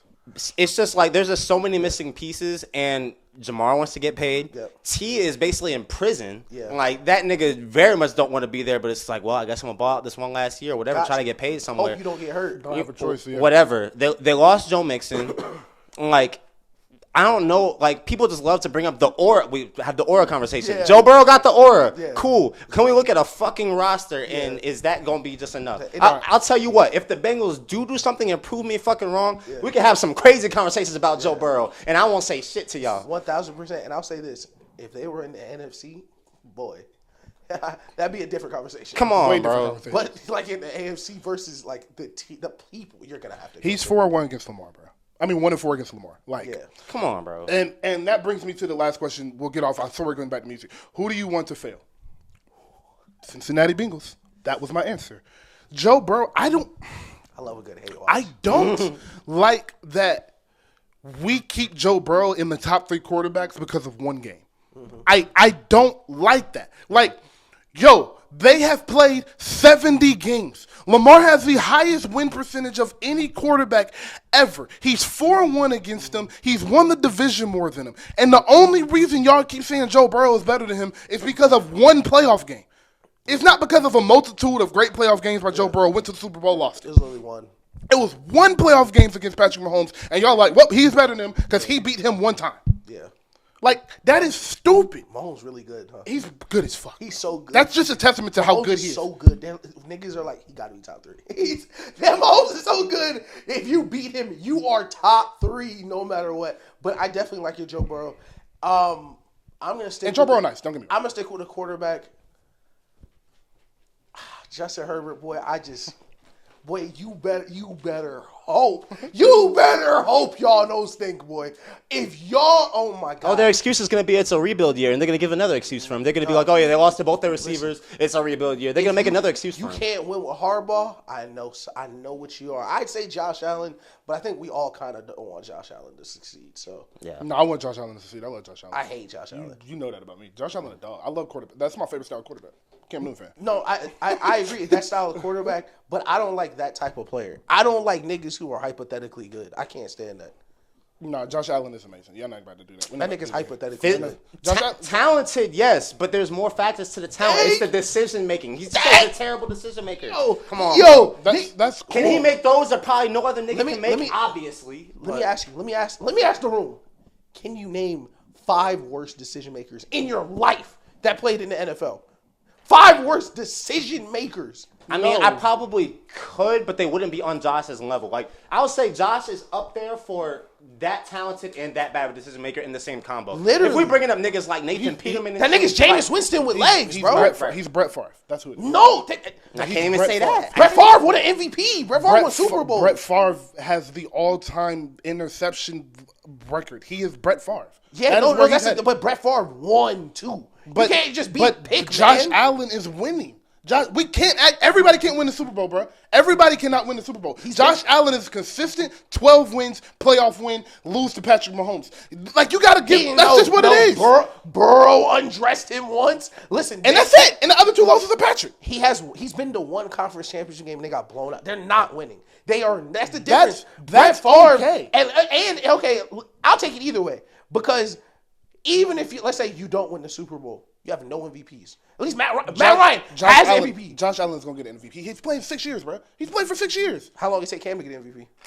6 years. So Okay. Josh never even finished top 3 though. 4 years, sorry, but yeah, I know it. Take that out. It was definitely 4 years. I was counting like, but Hurts already got second place for MVP. But Josh Allen is in a conference with Lamar Jackson, Joe Burrow, Justin Herbert, C.J. Stroud, Patrick Mahomes. I don't even say his name because we know he's a godfather. Like, we know he's. He's the boogeyman. But I'm not mad at him for not winning the MVP over Lamar Jackson. I'm not mad at him not winning the MVP over the year Aaron Rodgers won the MVP. I'm not mad at him not winning the MVP over Patrick Mahomes when he's led the lead in touchdowns last year. Led the lead in touchdowns, led his team in rushing yards. Like he didn't do that, but but led his team in rushing touchdowns and all that. But that's where I defer because if he like you say he's led the league in touchdowns.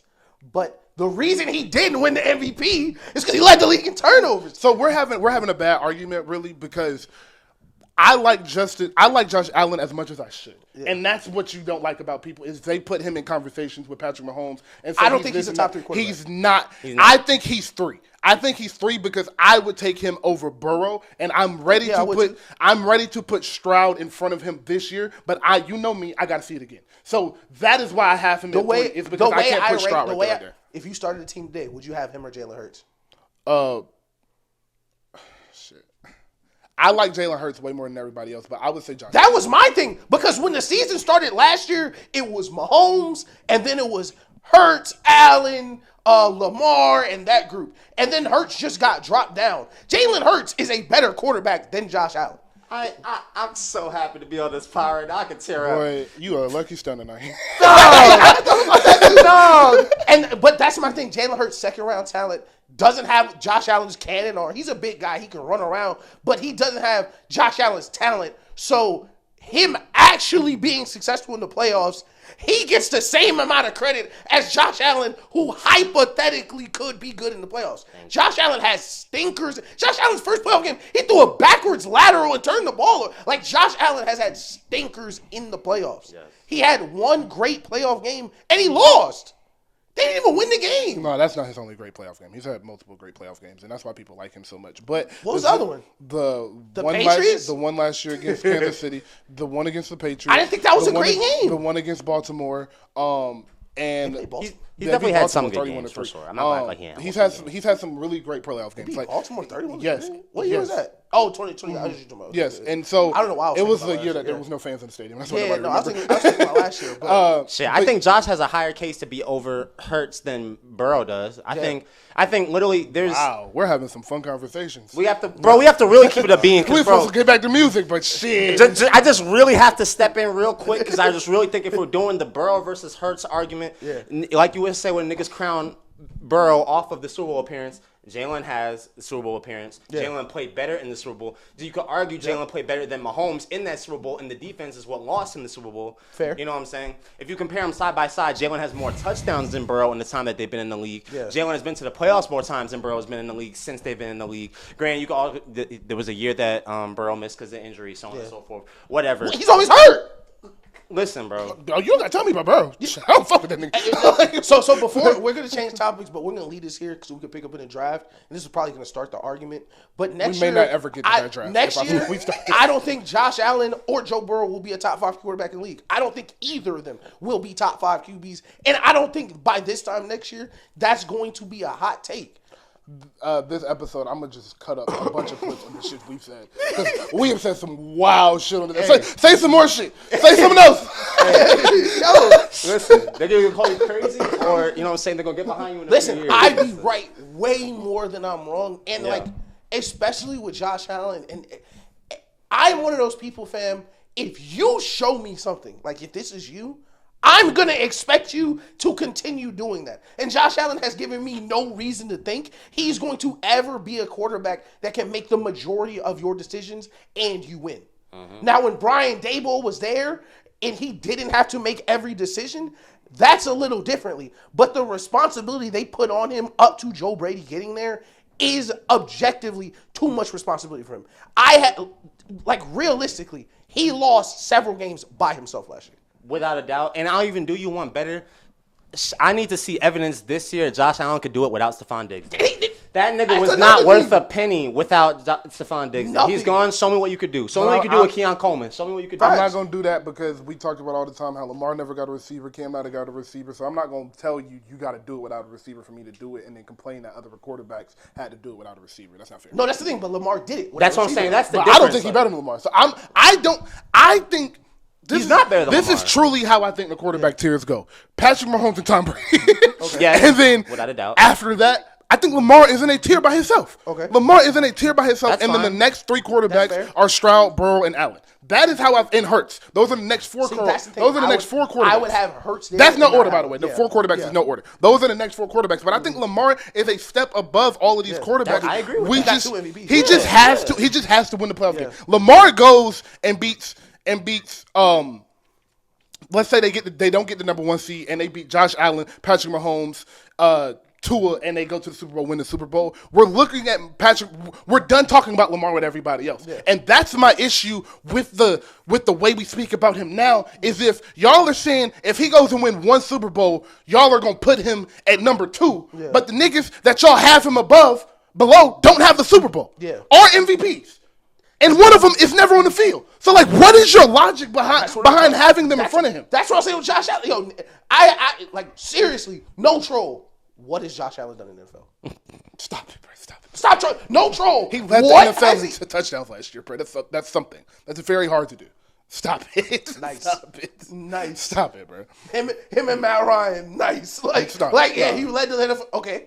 Cam led the league in touchdowns, won the MVP off of it. Like, No. Like, That's the that's a small difference. feat. Cam didn't win the MVP because he led the league in touchdowns. No, of course Cam not. Of won the course not. MVP because Of he course was 15-1. He was the stepping best on quarterback in the league. Yes, for Josh sure. Allen has never been. No, I don't he has think never Josh reached those Allen heights. has ever been like the conversation we put Josh Allen in. His play don't to put him in there. I don't put Josh Allen in those conversations. So that's what I was saying. Is that, like, I have those two guys, and then we can have a conversation with Josh, Jalen, Joe, and Stroud. That is how I feel. And then the next tier would be like Herbert, Dak, and Cousins and them guys. Let me pivot. I'm just going to ask the room because I feel like this is a really good pivot.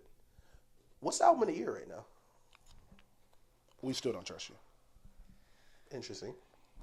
Wait, all genres or rap? Album of the year. Oh, Cowboy Carter. Cowboy Carter is the best album that's come out this year, and it's not even close. We counting Beyonce? Oh, if we usually treat don't. Beyonce We usually- yeah, we like usually- Mahomes and Michael Jackson. Yeah, we usually don't count Beyonce. Okay, cool. Then yes, we still don't trust you.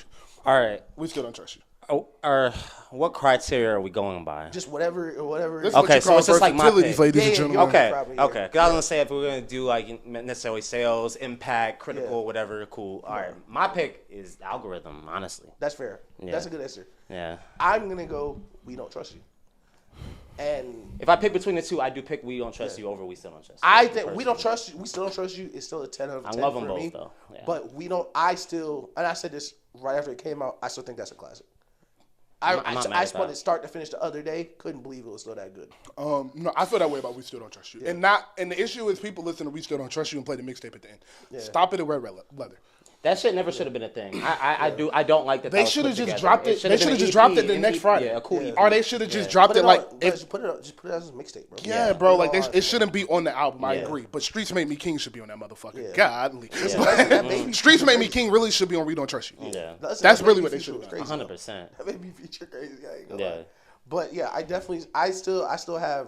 I ain't gonna lie. I'm hot as hell. But I'm out of the motherfucker. I still have We Don't Trust You. But you weren't here for this. This is like prime beef cast. Like right before everything happened. Yeah. I said that Like That was gonna be one of the best disses ever. He said it was a top 10 diss. He said it was a top 10 I said it was top 10 already. He was a top 10 diss the week it came out. Like the episode we did the day after the song came out. He said it was a top 10 diss all the time. I said, "Is you out of your fucking mind, bro?" I'd like to revisit that. I'd like to revisit that. To make that, I mean, to make that statement is just so crazy because then Kendrick came out the gate and gave then niggas for not the like next- us and Euphoria. Yeah, for the next yo.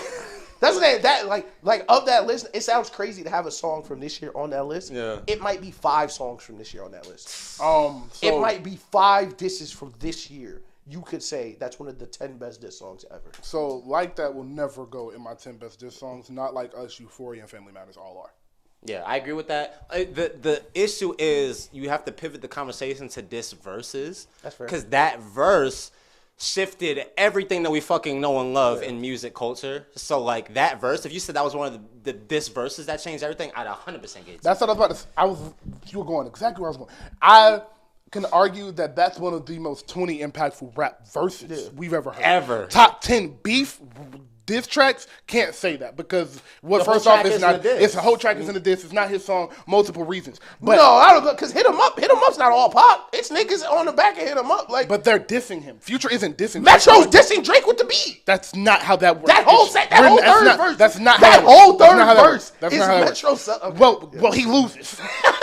He loses. We'll do it this way. If Kendrick is taken off the song, niggas are not gonna call that a diss record. That's fair. Yeah, you know and that's Hit 'Em Up. It was still. It would be nowhere near as good. It would still be a diss record. Okay. Top 15, especially if we continue to watch this play out and Drake really does hit a fall off. Even if Drake is always going to be the talented nigga he is, so he's always going to make good music. But if Drake really doesn't ever get to go on another run and this ends his run, like that is without a doubt one of the 10 to 15 most impactful songs ever. It's the catalyst of the fucking apocalypse. Bro, literally. Like that, my argument was, and in hindsight, it's amazing to see how this played out. My argument was, if he walks both these niggas down, Midsummer, No Help, Solo Dolo, that's one of the best diss songs ever. He did it in 6 weeks and never said anything. Fam, 6 weeks, no breaks, no pose, no misses. There was not even just no. This song could have been better. Every song was 10 out of 10. Every song, it was exactly what you wanted it to do. And it was a different bag for each song. Each song tapped into a different bag. Oh, I can't give you the hits. Goodbye. I can't give you the bars. Goodbye. Like, come on, bro. Special guy. I don't write fast. I did this in one day. I'm on Not Like Us responding to some shit you said last night. Special guy. Special guy. And honestly, to speak to your UMG argument, if them niggas really is the reason that the beef ended like that, fuck them niggas, because I was trying to hear 1, 2, 3, 4, 5, all that shit, bro. I know the clip was full, bro. Listen, Drake just said, we'll see y'all later. We predicted on here. I don't think it's over. I personally still don't think it's over. No. I think the minute whatever this UMG stuff is and whatever's going to come to light about him trying to do some shit that he can't, he's going to go. Because listen, and we'll talk about Yachty in a second, because you just said so much dumb shit in the last month. We got to circle back to you. We got 10 minutes. Oh, yeah. Well, I'll be back to you in 7 minutes. But Drake didn't care, bro. I was talking to Drake, and I was more invested than he was. Let's cut that shit out. Let's stop that right now. Who believed that? Like, fam, this nigga, Drake care about everything. Everything. Drake, if you comment. Drake got fake abs. Fam. He got fake abs. Come on, bro. Like, come on, bro. You can review Drake album. He don't like it. He'll DM you. He's done that before. He will DM you about your music review. Joe Budden said stop hanging around young girls and make some adult music, and he wrote a 9-page paragraph essay in MLA format about Joe Budden being a failure. Literally. Like, that's what I'm saying. So but no one was talking about that. Dog, it's so much. Just in hindsight. Sensitive ass. I'm so happy things fell the way they did. I'm so happy things fell. Like, cause you're a Kendrick guy. I've always been a huge Kendrick dude. I always thought, man, if they really got to it, they can't fuck with him. But I didn't think he would win like this. I didn't think he'd win this much. If Drake went about it the right way, if he had better people around him and actually strategized to the level that Kendrick strategized, it would have been a battle. Granted, like, it was still, like, Family Matters, immaculate fucking song, you know what I'm saying? Like, but, like, the delivery would have been received so much better, and it would have been it would be more arguable, you know? And it wasn't arguable because of how he went about it, which is a shame. Who are, this is a pivot from that, but stay in music. I just wanted to ask, we've had such a good episode, I figured we might as well ask them, who are your top 10 rappers of all time? Top 10 best rappers of all time, or like my favorite rappers of all time? No, top 10 best rappers. Like, if you had to make an all-time top 10 list, these are the Avengers, who are you putting there? Okay, I mean, I without a doubt have Jay-Z number 1. Okay. That's fair. No debate from me. Yeah. After that, I don't really have an order Okay. because it just gets hectic. Yeah. You know, I have Big up there.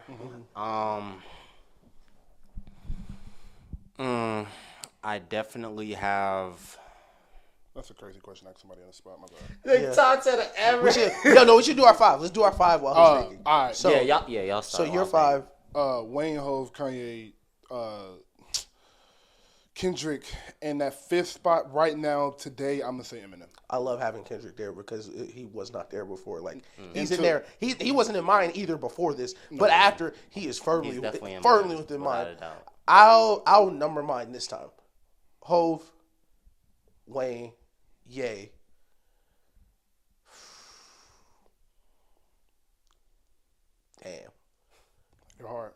get hard from there. They get really hard. Hov, Wayne, Ye, Kendrick, and that fifth spot. That fifth spot goes to a lot of different people. That's what I'm saying. I said M today just because M just dropped a cool album 30 years later. I'm glad you put M in there because I ain't gonna lie, he was probably gonna be in mine, but I didn't know what the I'm gonna put M by. I'm gonna put. Listen, I am infamously known as an Eminem. You can't talk bad about Eminem around me. I don't think that's cool. Y'all not funny. Y'all not cool. Eminem is that nigga. And y'all can stop. Yeah, I love Eminem. Pause for saying that. Like, and I was tweeting about it. Like, just pure rappers. Like, I don't think Eminem is one of the best song makers in hip hop history. Oh, definitely not. But just writing, just words, flows, pockets, the technical aspect of rapping, like niggas can't just hang the with skill him. of like, yo, it's crazy. And it just you weren't on here when we were talking. I love catching up with you, but the Jid song on his new album. Oh my god! It was like, yeah, Jid, you gonna go crazy. Let me show you a thing or two, my bro. I really thought Jid ripped that bitch to shreds. Then M got on there. That M verse is like, it's like when Steph give Trae Young 30. It's trying to make sure you know, little. I like actually made this stank face. I'm like, bro, what the fuck is this guy doing? For the confidence and consequence. I'm like, what the fuck is this nigga doing? The javelin flow, how he was like carrying the first part of the I love He's him. crazy. I love He's him. like a ridiculous rapper. Yeah, like he's a sick. Joe Budden up there. My fault. New music too out now in stores. Salute my boy Joe Beasy, the Podfather. We're gonna a long time in the future. We're gonna do the diss track stuff again. Wake would be in my top 10 diss songs ever. I'm not mad at that. That's a crazy ass fucking song. 100%. Shout out Joe Budden. All right. 100%. Yeah. Right, we gave you time to think. Yeah. So with that, so I definitely go Hove. Yeah, I'm gonna still go no order, but I got Dot in there. Okay. Obviously Wayne. After that, I'll probably go. Cause if we're going pure rapper, we're not. This is artist impact. Okay, all of that. so we're factoring everything. Yeah. Okay, that's why I have Kanye in my Okay, okay, that's where I was going. Because if I wasn't gonna factor everything, I would put Nas as my last spot. But if we're doing everything, then I definitely have Ye over him without a doubt. Okay. So yeah, y'all New York people. I know y'all gonna be mad, but like, can we be honest? All right, continue. Nah, them New York. No, go ahead. No, that's it. They know what I'm talking about. Did you see what they said about Lil Wayne? Hey, bro. What?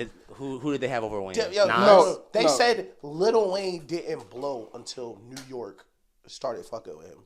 Some of them niggas like until he started wearing like the New York jacket and the New York. Oh my god! It's like fam. Oh my god! Wayne was Cash Money at 16. He had dropped hustler music. Nigga, the block was hot. Come on, listen, bro. I don't want to hate on New York. He was platinum at 15. I don't want to hate on New York, but y'all gonna stop telling me hip hop run through y'all and y'all biggest artists in the last 10 years been Ice Spice. You want to know something crazy? Y'all gonna cut that out. Lil Wayne had a platinum album before 50 Cent did. That's crazy. And that's also what really disgusts me being like. Shut up. Being from the north. Shut up. Yeah. Being from the north, like, and coming up at a time where shit was so lit, and like, to your point, what you just said, this shit is so ass now. And I'm not one of them niggas like who just like is an old head nigga and hates all the new shit. Cause I fuck with Cash Cobain, you know what I'm saying? Like, it's a few niggas who's lit, but like the king of New York conversation needs to die. There is no king in New York, and there hasn't been a king in New York in years. Kendrick for like 7 years. It's Nicki Minaj. It's been Kendrick since he dropped Queen the of New Control York. verse. Salute. YM always. So let me respond to the Wayne thing real quick, and then we're gonna finish the list. And then call Yachty a B word. But Lil Wayne. The reason the New York put Lil Wayne on, or New York made Lil Wayne big argument really doesn't make any sense was, number one, he had one platinum album out already, and the Carter 1 and Carter 2 were on the way to being platinum, eventually did get that. I'm capped. He had The Block is Hot was platinum. The Carter 2 went platinum in a couple months, and the Carter 1 had been platinum after because it had dropped 6 years later. On top of all of that, bruh, you're saying they blew him or they broke him, and it's like you can't give credit for you can't get credit for letting go of the balloon. Would be my analogy. Is that like the balloon was just being held back by the industry, by the South stigmatism, by all of that. And y'all are just trying to take credit for letting the balloon glow, for letting the balloon grow. Are like another analogy would be like you pretending like your hands were the cocoon when your hands weren't. You didn't grab him and take him under your shoulder. It was in that time for 2 more years up until that point since rap had started, and then maybe 2 years after the Wayne thing happened with Dipset and all of that, it was you do got to come to New York to get a certain validation, to get a certain recognition. But that quickly switched in about 09, 2010, 2011. So it's like y'all want credit for something that was going to happen anyway. Yeah. And it's just like you just asking for what? It reminded me of the Drake Migos shit. It was like, yeah, you didn't blow into this. Like, well, I was already blowing. Like, that's like the reason you think I blew in New York is because I was in the process of blowing up in New York. How the fuck you think I got to New York? Yo, look at that. I was in the process of blowing up in New York. I was in the process of blowing up in Cali. I was blowing up in Texas, Atlanta. I was blowing up everywhere. You just have this main character syndrome where you didn't think he blew up until you knew he was blew up. Can I tell you something? Do you know Lil Wayne was on that Rough Riders tour? Do you know Lil Wayne was on tour opening for DMX? You think niggas in New York didn't know who Lil Wayne was? That's a crazy tour. Can y'all niggas shut up? Yeah, that's a crazy Can y'all niggas shut up and stop talking about Lil Wayne? Can all of you, except for Lil Tunechi Classics on Instagram, stop talking about Lil Wayne, bro? If it is not Tyrone Blankenship, me, Ish, Nelson, Grace, or Lil Tunechi Classics, I don't want to hear nobody talk about Lil Wayne no more, bro. Yeah. This nigga has been rapping for 26 years, got 7 classic albums, 7 platinum albums, 2 classic albums, 3 classic mixtapes, a legendary length of features, and y'all just won't shut up. He don't bother nobody. No. He don't say anything. He don't do interviews. The nicest nigga you'll ever meet. Like, why do y'all keep talking about this nigga? The current Shut up. Hov is a businessman. He got his family. Kanye doing whippets. Listen, whatever happened around Kanye, I wish y'all would stop it, but we got to face facts. Kanye doing whippets. Wayne, the only legend we have that actually still love these young niggas. That Wayne that'll still do the album with Rich the Kid, who at the shows, who's out and about. Doing I understand. features. Yeah, I understand Doing why features. we're dissing Wayne when he's the one rap legend who's cool with being a living rap legend. Hov want to be a businessman. Kanye want to be an artist. Wayne want to be a rap legend. That's 1,000% what he is. Stop having the weird conversation. Y'all didn't put Wayne on. Stop taking credit for shit that y'all taking credit for shit because y'all don't have nothing else to take credit for. Y'all 50 blew up. Y'all couldn't sustain him. He got through out of the industry. After that, it's been nothing from New York since. So let's let it go. Except for Nicki, YM. And where'd she have to go? Hello! And where'd she have to go? Don't let me start about Nicki. Speaking of niggas needing to shut up, it's your turn, Yachty. Because you said you was going to cut off the internet. And that should have showed you something. When you say, I'm going to leave somewhere and everybody celebrates, you shouldn't be there. You should, like, niggas are tired of hearing, and personally, I've been tired way longer. The minute you made that trash ass fake Tame Impala album of the alternative music for niggas who don't listen to alternative music, I've been tired of it. Because personally, like Tyler Creator said, I don't like niggas who pretend rappers are less than other artists. Don't say I wanted to be taken more serious as an artist, so I changed my rap. You're not even a good rapper. You don't get niggas don't take you serious because your music not good. It's not because the genre. Like I've been tired of you since then.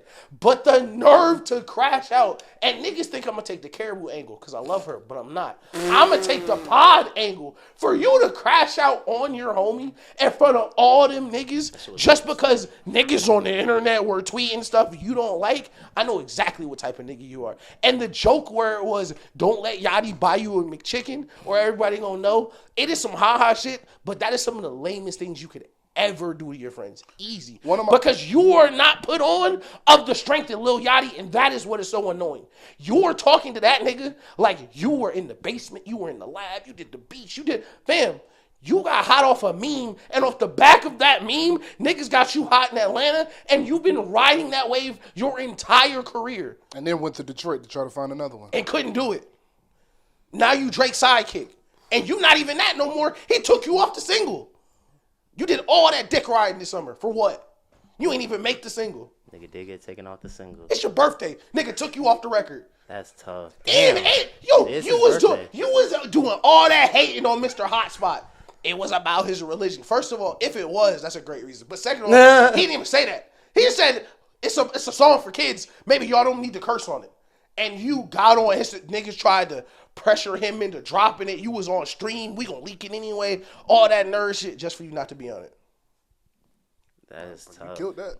Yeah, I killed that. I nothing to add. Yo, you play stupid games, you win stupid prizes, and what's coming next for you? I feel bad personally. And you know what hurts me worse, bro?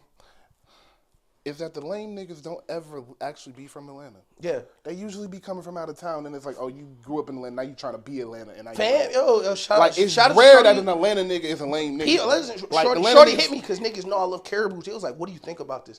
I was like, yo, that's how Cobb County niggas move. That's how Cobb County niggas act. I think you're from Gwinnett, which will make a lot of sense. You can't uncorn a Cobb nigga. You ain't from here. If you knew Gwinnett County niggas, think been long enough to peep for sure. Yeah, bro. Like what you are doing is weird, and it's not the first time you did that. You did that with Cody Shane. You've done that with a lot of different young artists, and the difference is, first of all, it wasn't nearly as many eyes on you as before, and she wasn't as nearly as popular online as Caribou.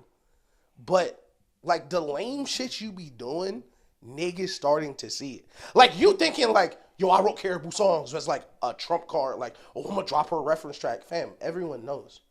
Nobody thought Caribou was Nas. That was not a surprise. Yeah, nobody thought, oh, Caribou. Oh, I've been dressing her? Oh, really? Facts. No shit. Dog.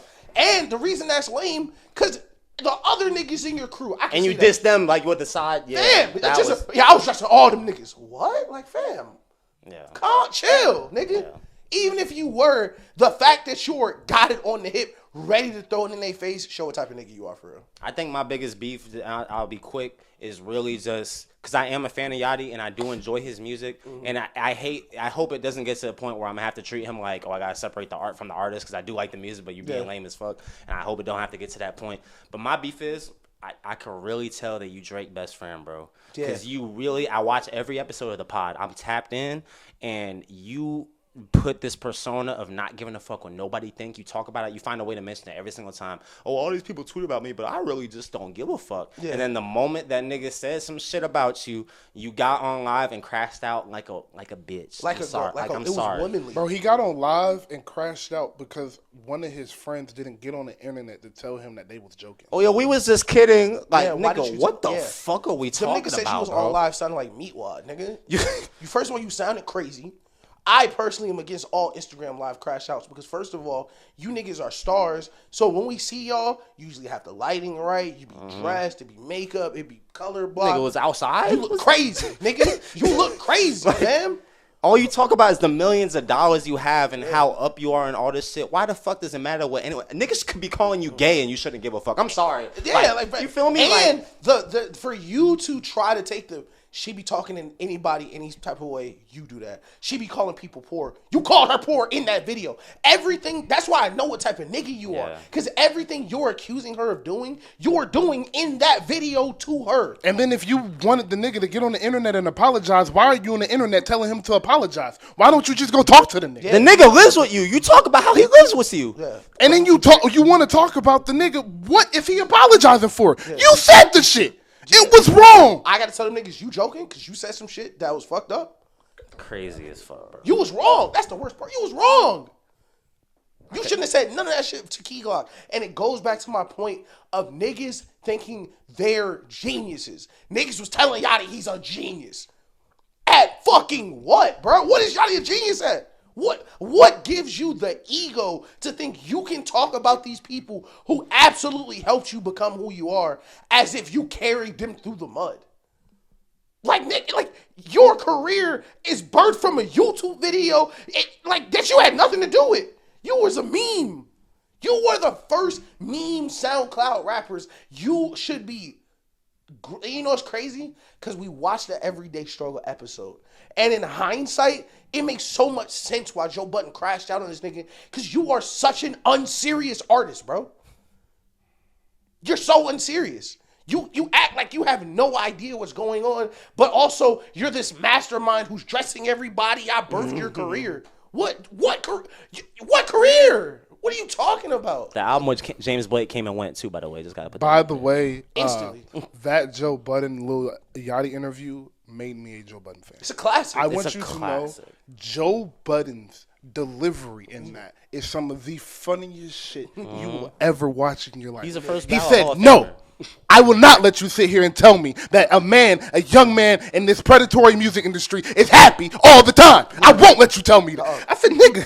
I said, you're crazy. I said, you're crazy, Joe Budden. Like, you're crazy to tell somebody that. But the delivery, the seriousness, like everything about that. If you want to be a broadcaster, if you're trying to podcast, go watch that nigga, bro. He is a tactician. And you can tell, in hindsight, you can tell he was really trying to talk to that nigga. He was. And that's what was so, that's why no one wants to give him his credit for that. Was he was trying to educate him, and Lil Yachty was brushing him off as, nigga, I'm rich. And Joe Budden wasn't like, but like, my nigga, you're not understanding. And at that point, he just didn't understand how to communicate well. He hasn't admitted that. Did y'all see the new episode on Yachty's pod where he had Joe Budden back on there? Yes. And like the shit came full circle? Yes. Bro, Yachty is damn near like poking fun. Just the way he was poking fun at Mitch the whole time in the Key Glock episode. He is throwing jabs at Joe Budden that whole episode. I'm like, bro, what the fuck? You caught that? Like, you caught that? Yeah. Joe was mad cool, mad chill, keeping it mad polite. And he was like trying to throw jabs at his biggest songs and like how long he was popping. And his album covers. He went through every single album cover and was like, oh yeah, you got some funny covers, bro. And I was like, nigga, like, what the fuck? And then he pulled him up. You know this is funny a little bit, but you know the cartoon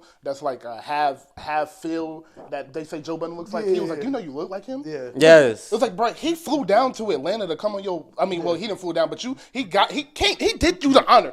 He's the biggest podcaster in the world. Literally. No, undoubtedly the biggest rap podcaster in the world. 100%. And he came on your podcast to give you a look, and you shit like he's just a piece of shit ass nigga. And I knew that. I can tell that. Like I just that shit was lame, bro. Bro, and I'm glad Drake getting away from that nigga. Whatever the reason is, bro, get away, make some music that's not Lil Yachty influence. And I will say this is a downfall of Lil Yachty. He's not Nicki Minaj. He can't be a bad person and keep a fan base because his fan base is so big. He don't got a fan base like that. Bro. Lil Yachty, I can see in 5 years we don't talk about Lil Yachty ever again. Listen, cool. Just that fast. Listen, I bet he have a lot of followers. Cool guy. I don't know him. Maybe a cool nigga to other people, but that shit is corn on the cob, as lame as it gets. I am one of those people who I hate to see that in any walk of life. I put niggas on. We've got bigger than music. Jobs. It's bigger than music. We've had we've done for other niggas just off the strength of those being your niggas. I would never ever throw that in their face, let alone in front of the world. Come on, bro. You get on live doubling down. I didn't even want to do a podcast, nigga. Nobody's buying your music. What you mean you ain't want to do a podcast? You should be wanting to buy. You should be wanting a podcast while niggas still care. Y'all ain't not doing 120 first week. Y'all ain't not doing numbers like off that. And then to use the joke excuse too is real, bro. Like I said, I watch the pod every week. Yeah, I can tell when some shit is supposed to be funny, and the shit be funny. Key Glock look hella uncomfortable, bro. He's like, bro, this nigga dead ass. Yes. Like, Bro, and what's your argument? He's like, well, they should go get a job. You didn't go get a job. You're a rapper. You don't have a job. You are Yachty acting like he built his own company from the fam. You made some troll music, and you know what? And just another point that I wrote your rap shit. I wrote all this JT shit. Niggas gonna stop asking you for the right. Niggas gonna stop. Niggas don't want their writers to be like, yo, I wrote this. Niggas, you think Drake happy that shit is out? Niggas don't want you to, yeah, I'll write that. And then in 3 weeks, you tweet somehow like, yo, that's my song. I wrote all this. Like, niggas, like, you are burning bridges. And they're gonna get on the internet and be like, I hate the internet. Yeah. In 2 weeks, watch. Yeah. It's coming. But, all right, we've been at 2.5 hours. Nelson, I appreciate you so much. You have no idea how amazing this episode was. Thank you so much. We will promote this episode a lot. I'm going to put some ad dollars behind this on YouTube, man. This was amazing. Seriously. It's a pleasure to be here. Appreciate y'all having me. Classic shit. He will be back next week. Real nigga. We'll be in this motherfucker doing the fantasy draft if we can get through it. After I ask, let me ask you real quick. If you took two and both of them perfect situations, A+ head coach, offensive coordinator, great receivers, running back, all of that. If you had one at the absolute peak of their powers, Cam Newton or Josh Allen, who you going? Cam Newton or Josh Allen at the peak of their powers? Oh, fuck. Damn. I'm going to take Cam. Okay. And it's just because it's the decision-making aspect. I just feel like in Cam's MVP season, which is his peak form, you could take whatever season you want from Josh Allen to his peak form. I just felt like Cam is just decisive, and I've seen him do it with bums. Like I said, I've never seen Josh do it without Stephon Diggs. Like the catalog is out there. Like I just feel like I've seen Cam will niggas. Throwing to Greg Olsen. Will niggas. Don't gotta tell me, nigga. So, great episode. Get right into the episode. Westlake legend. Respect. Westlake legend. No allowance. We'll get to you with everybody here to make it worse. We finna jump that nigga. But happy birthday again to the Bean the Goat. Rest in peace. We love you. Shout out to the women. Shout out to the women always. Especially the women. We can't do it without y'all. Yeah, especially the women of Atlanta. Shout out to Miami. That's where I was. That's why we was on vacation. So salute to the women of Miami, the strippers in Tootsie. Salute. She said 700 for 30 minutes. I said, shout out, you crazy. Yeah. But we'll talk to you. We'll talk. I'm still eating, shot. But all right, let me stop before we get demonetized. We love y'all. Thank you for joining. He said, when does 30 minutes start?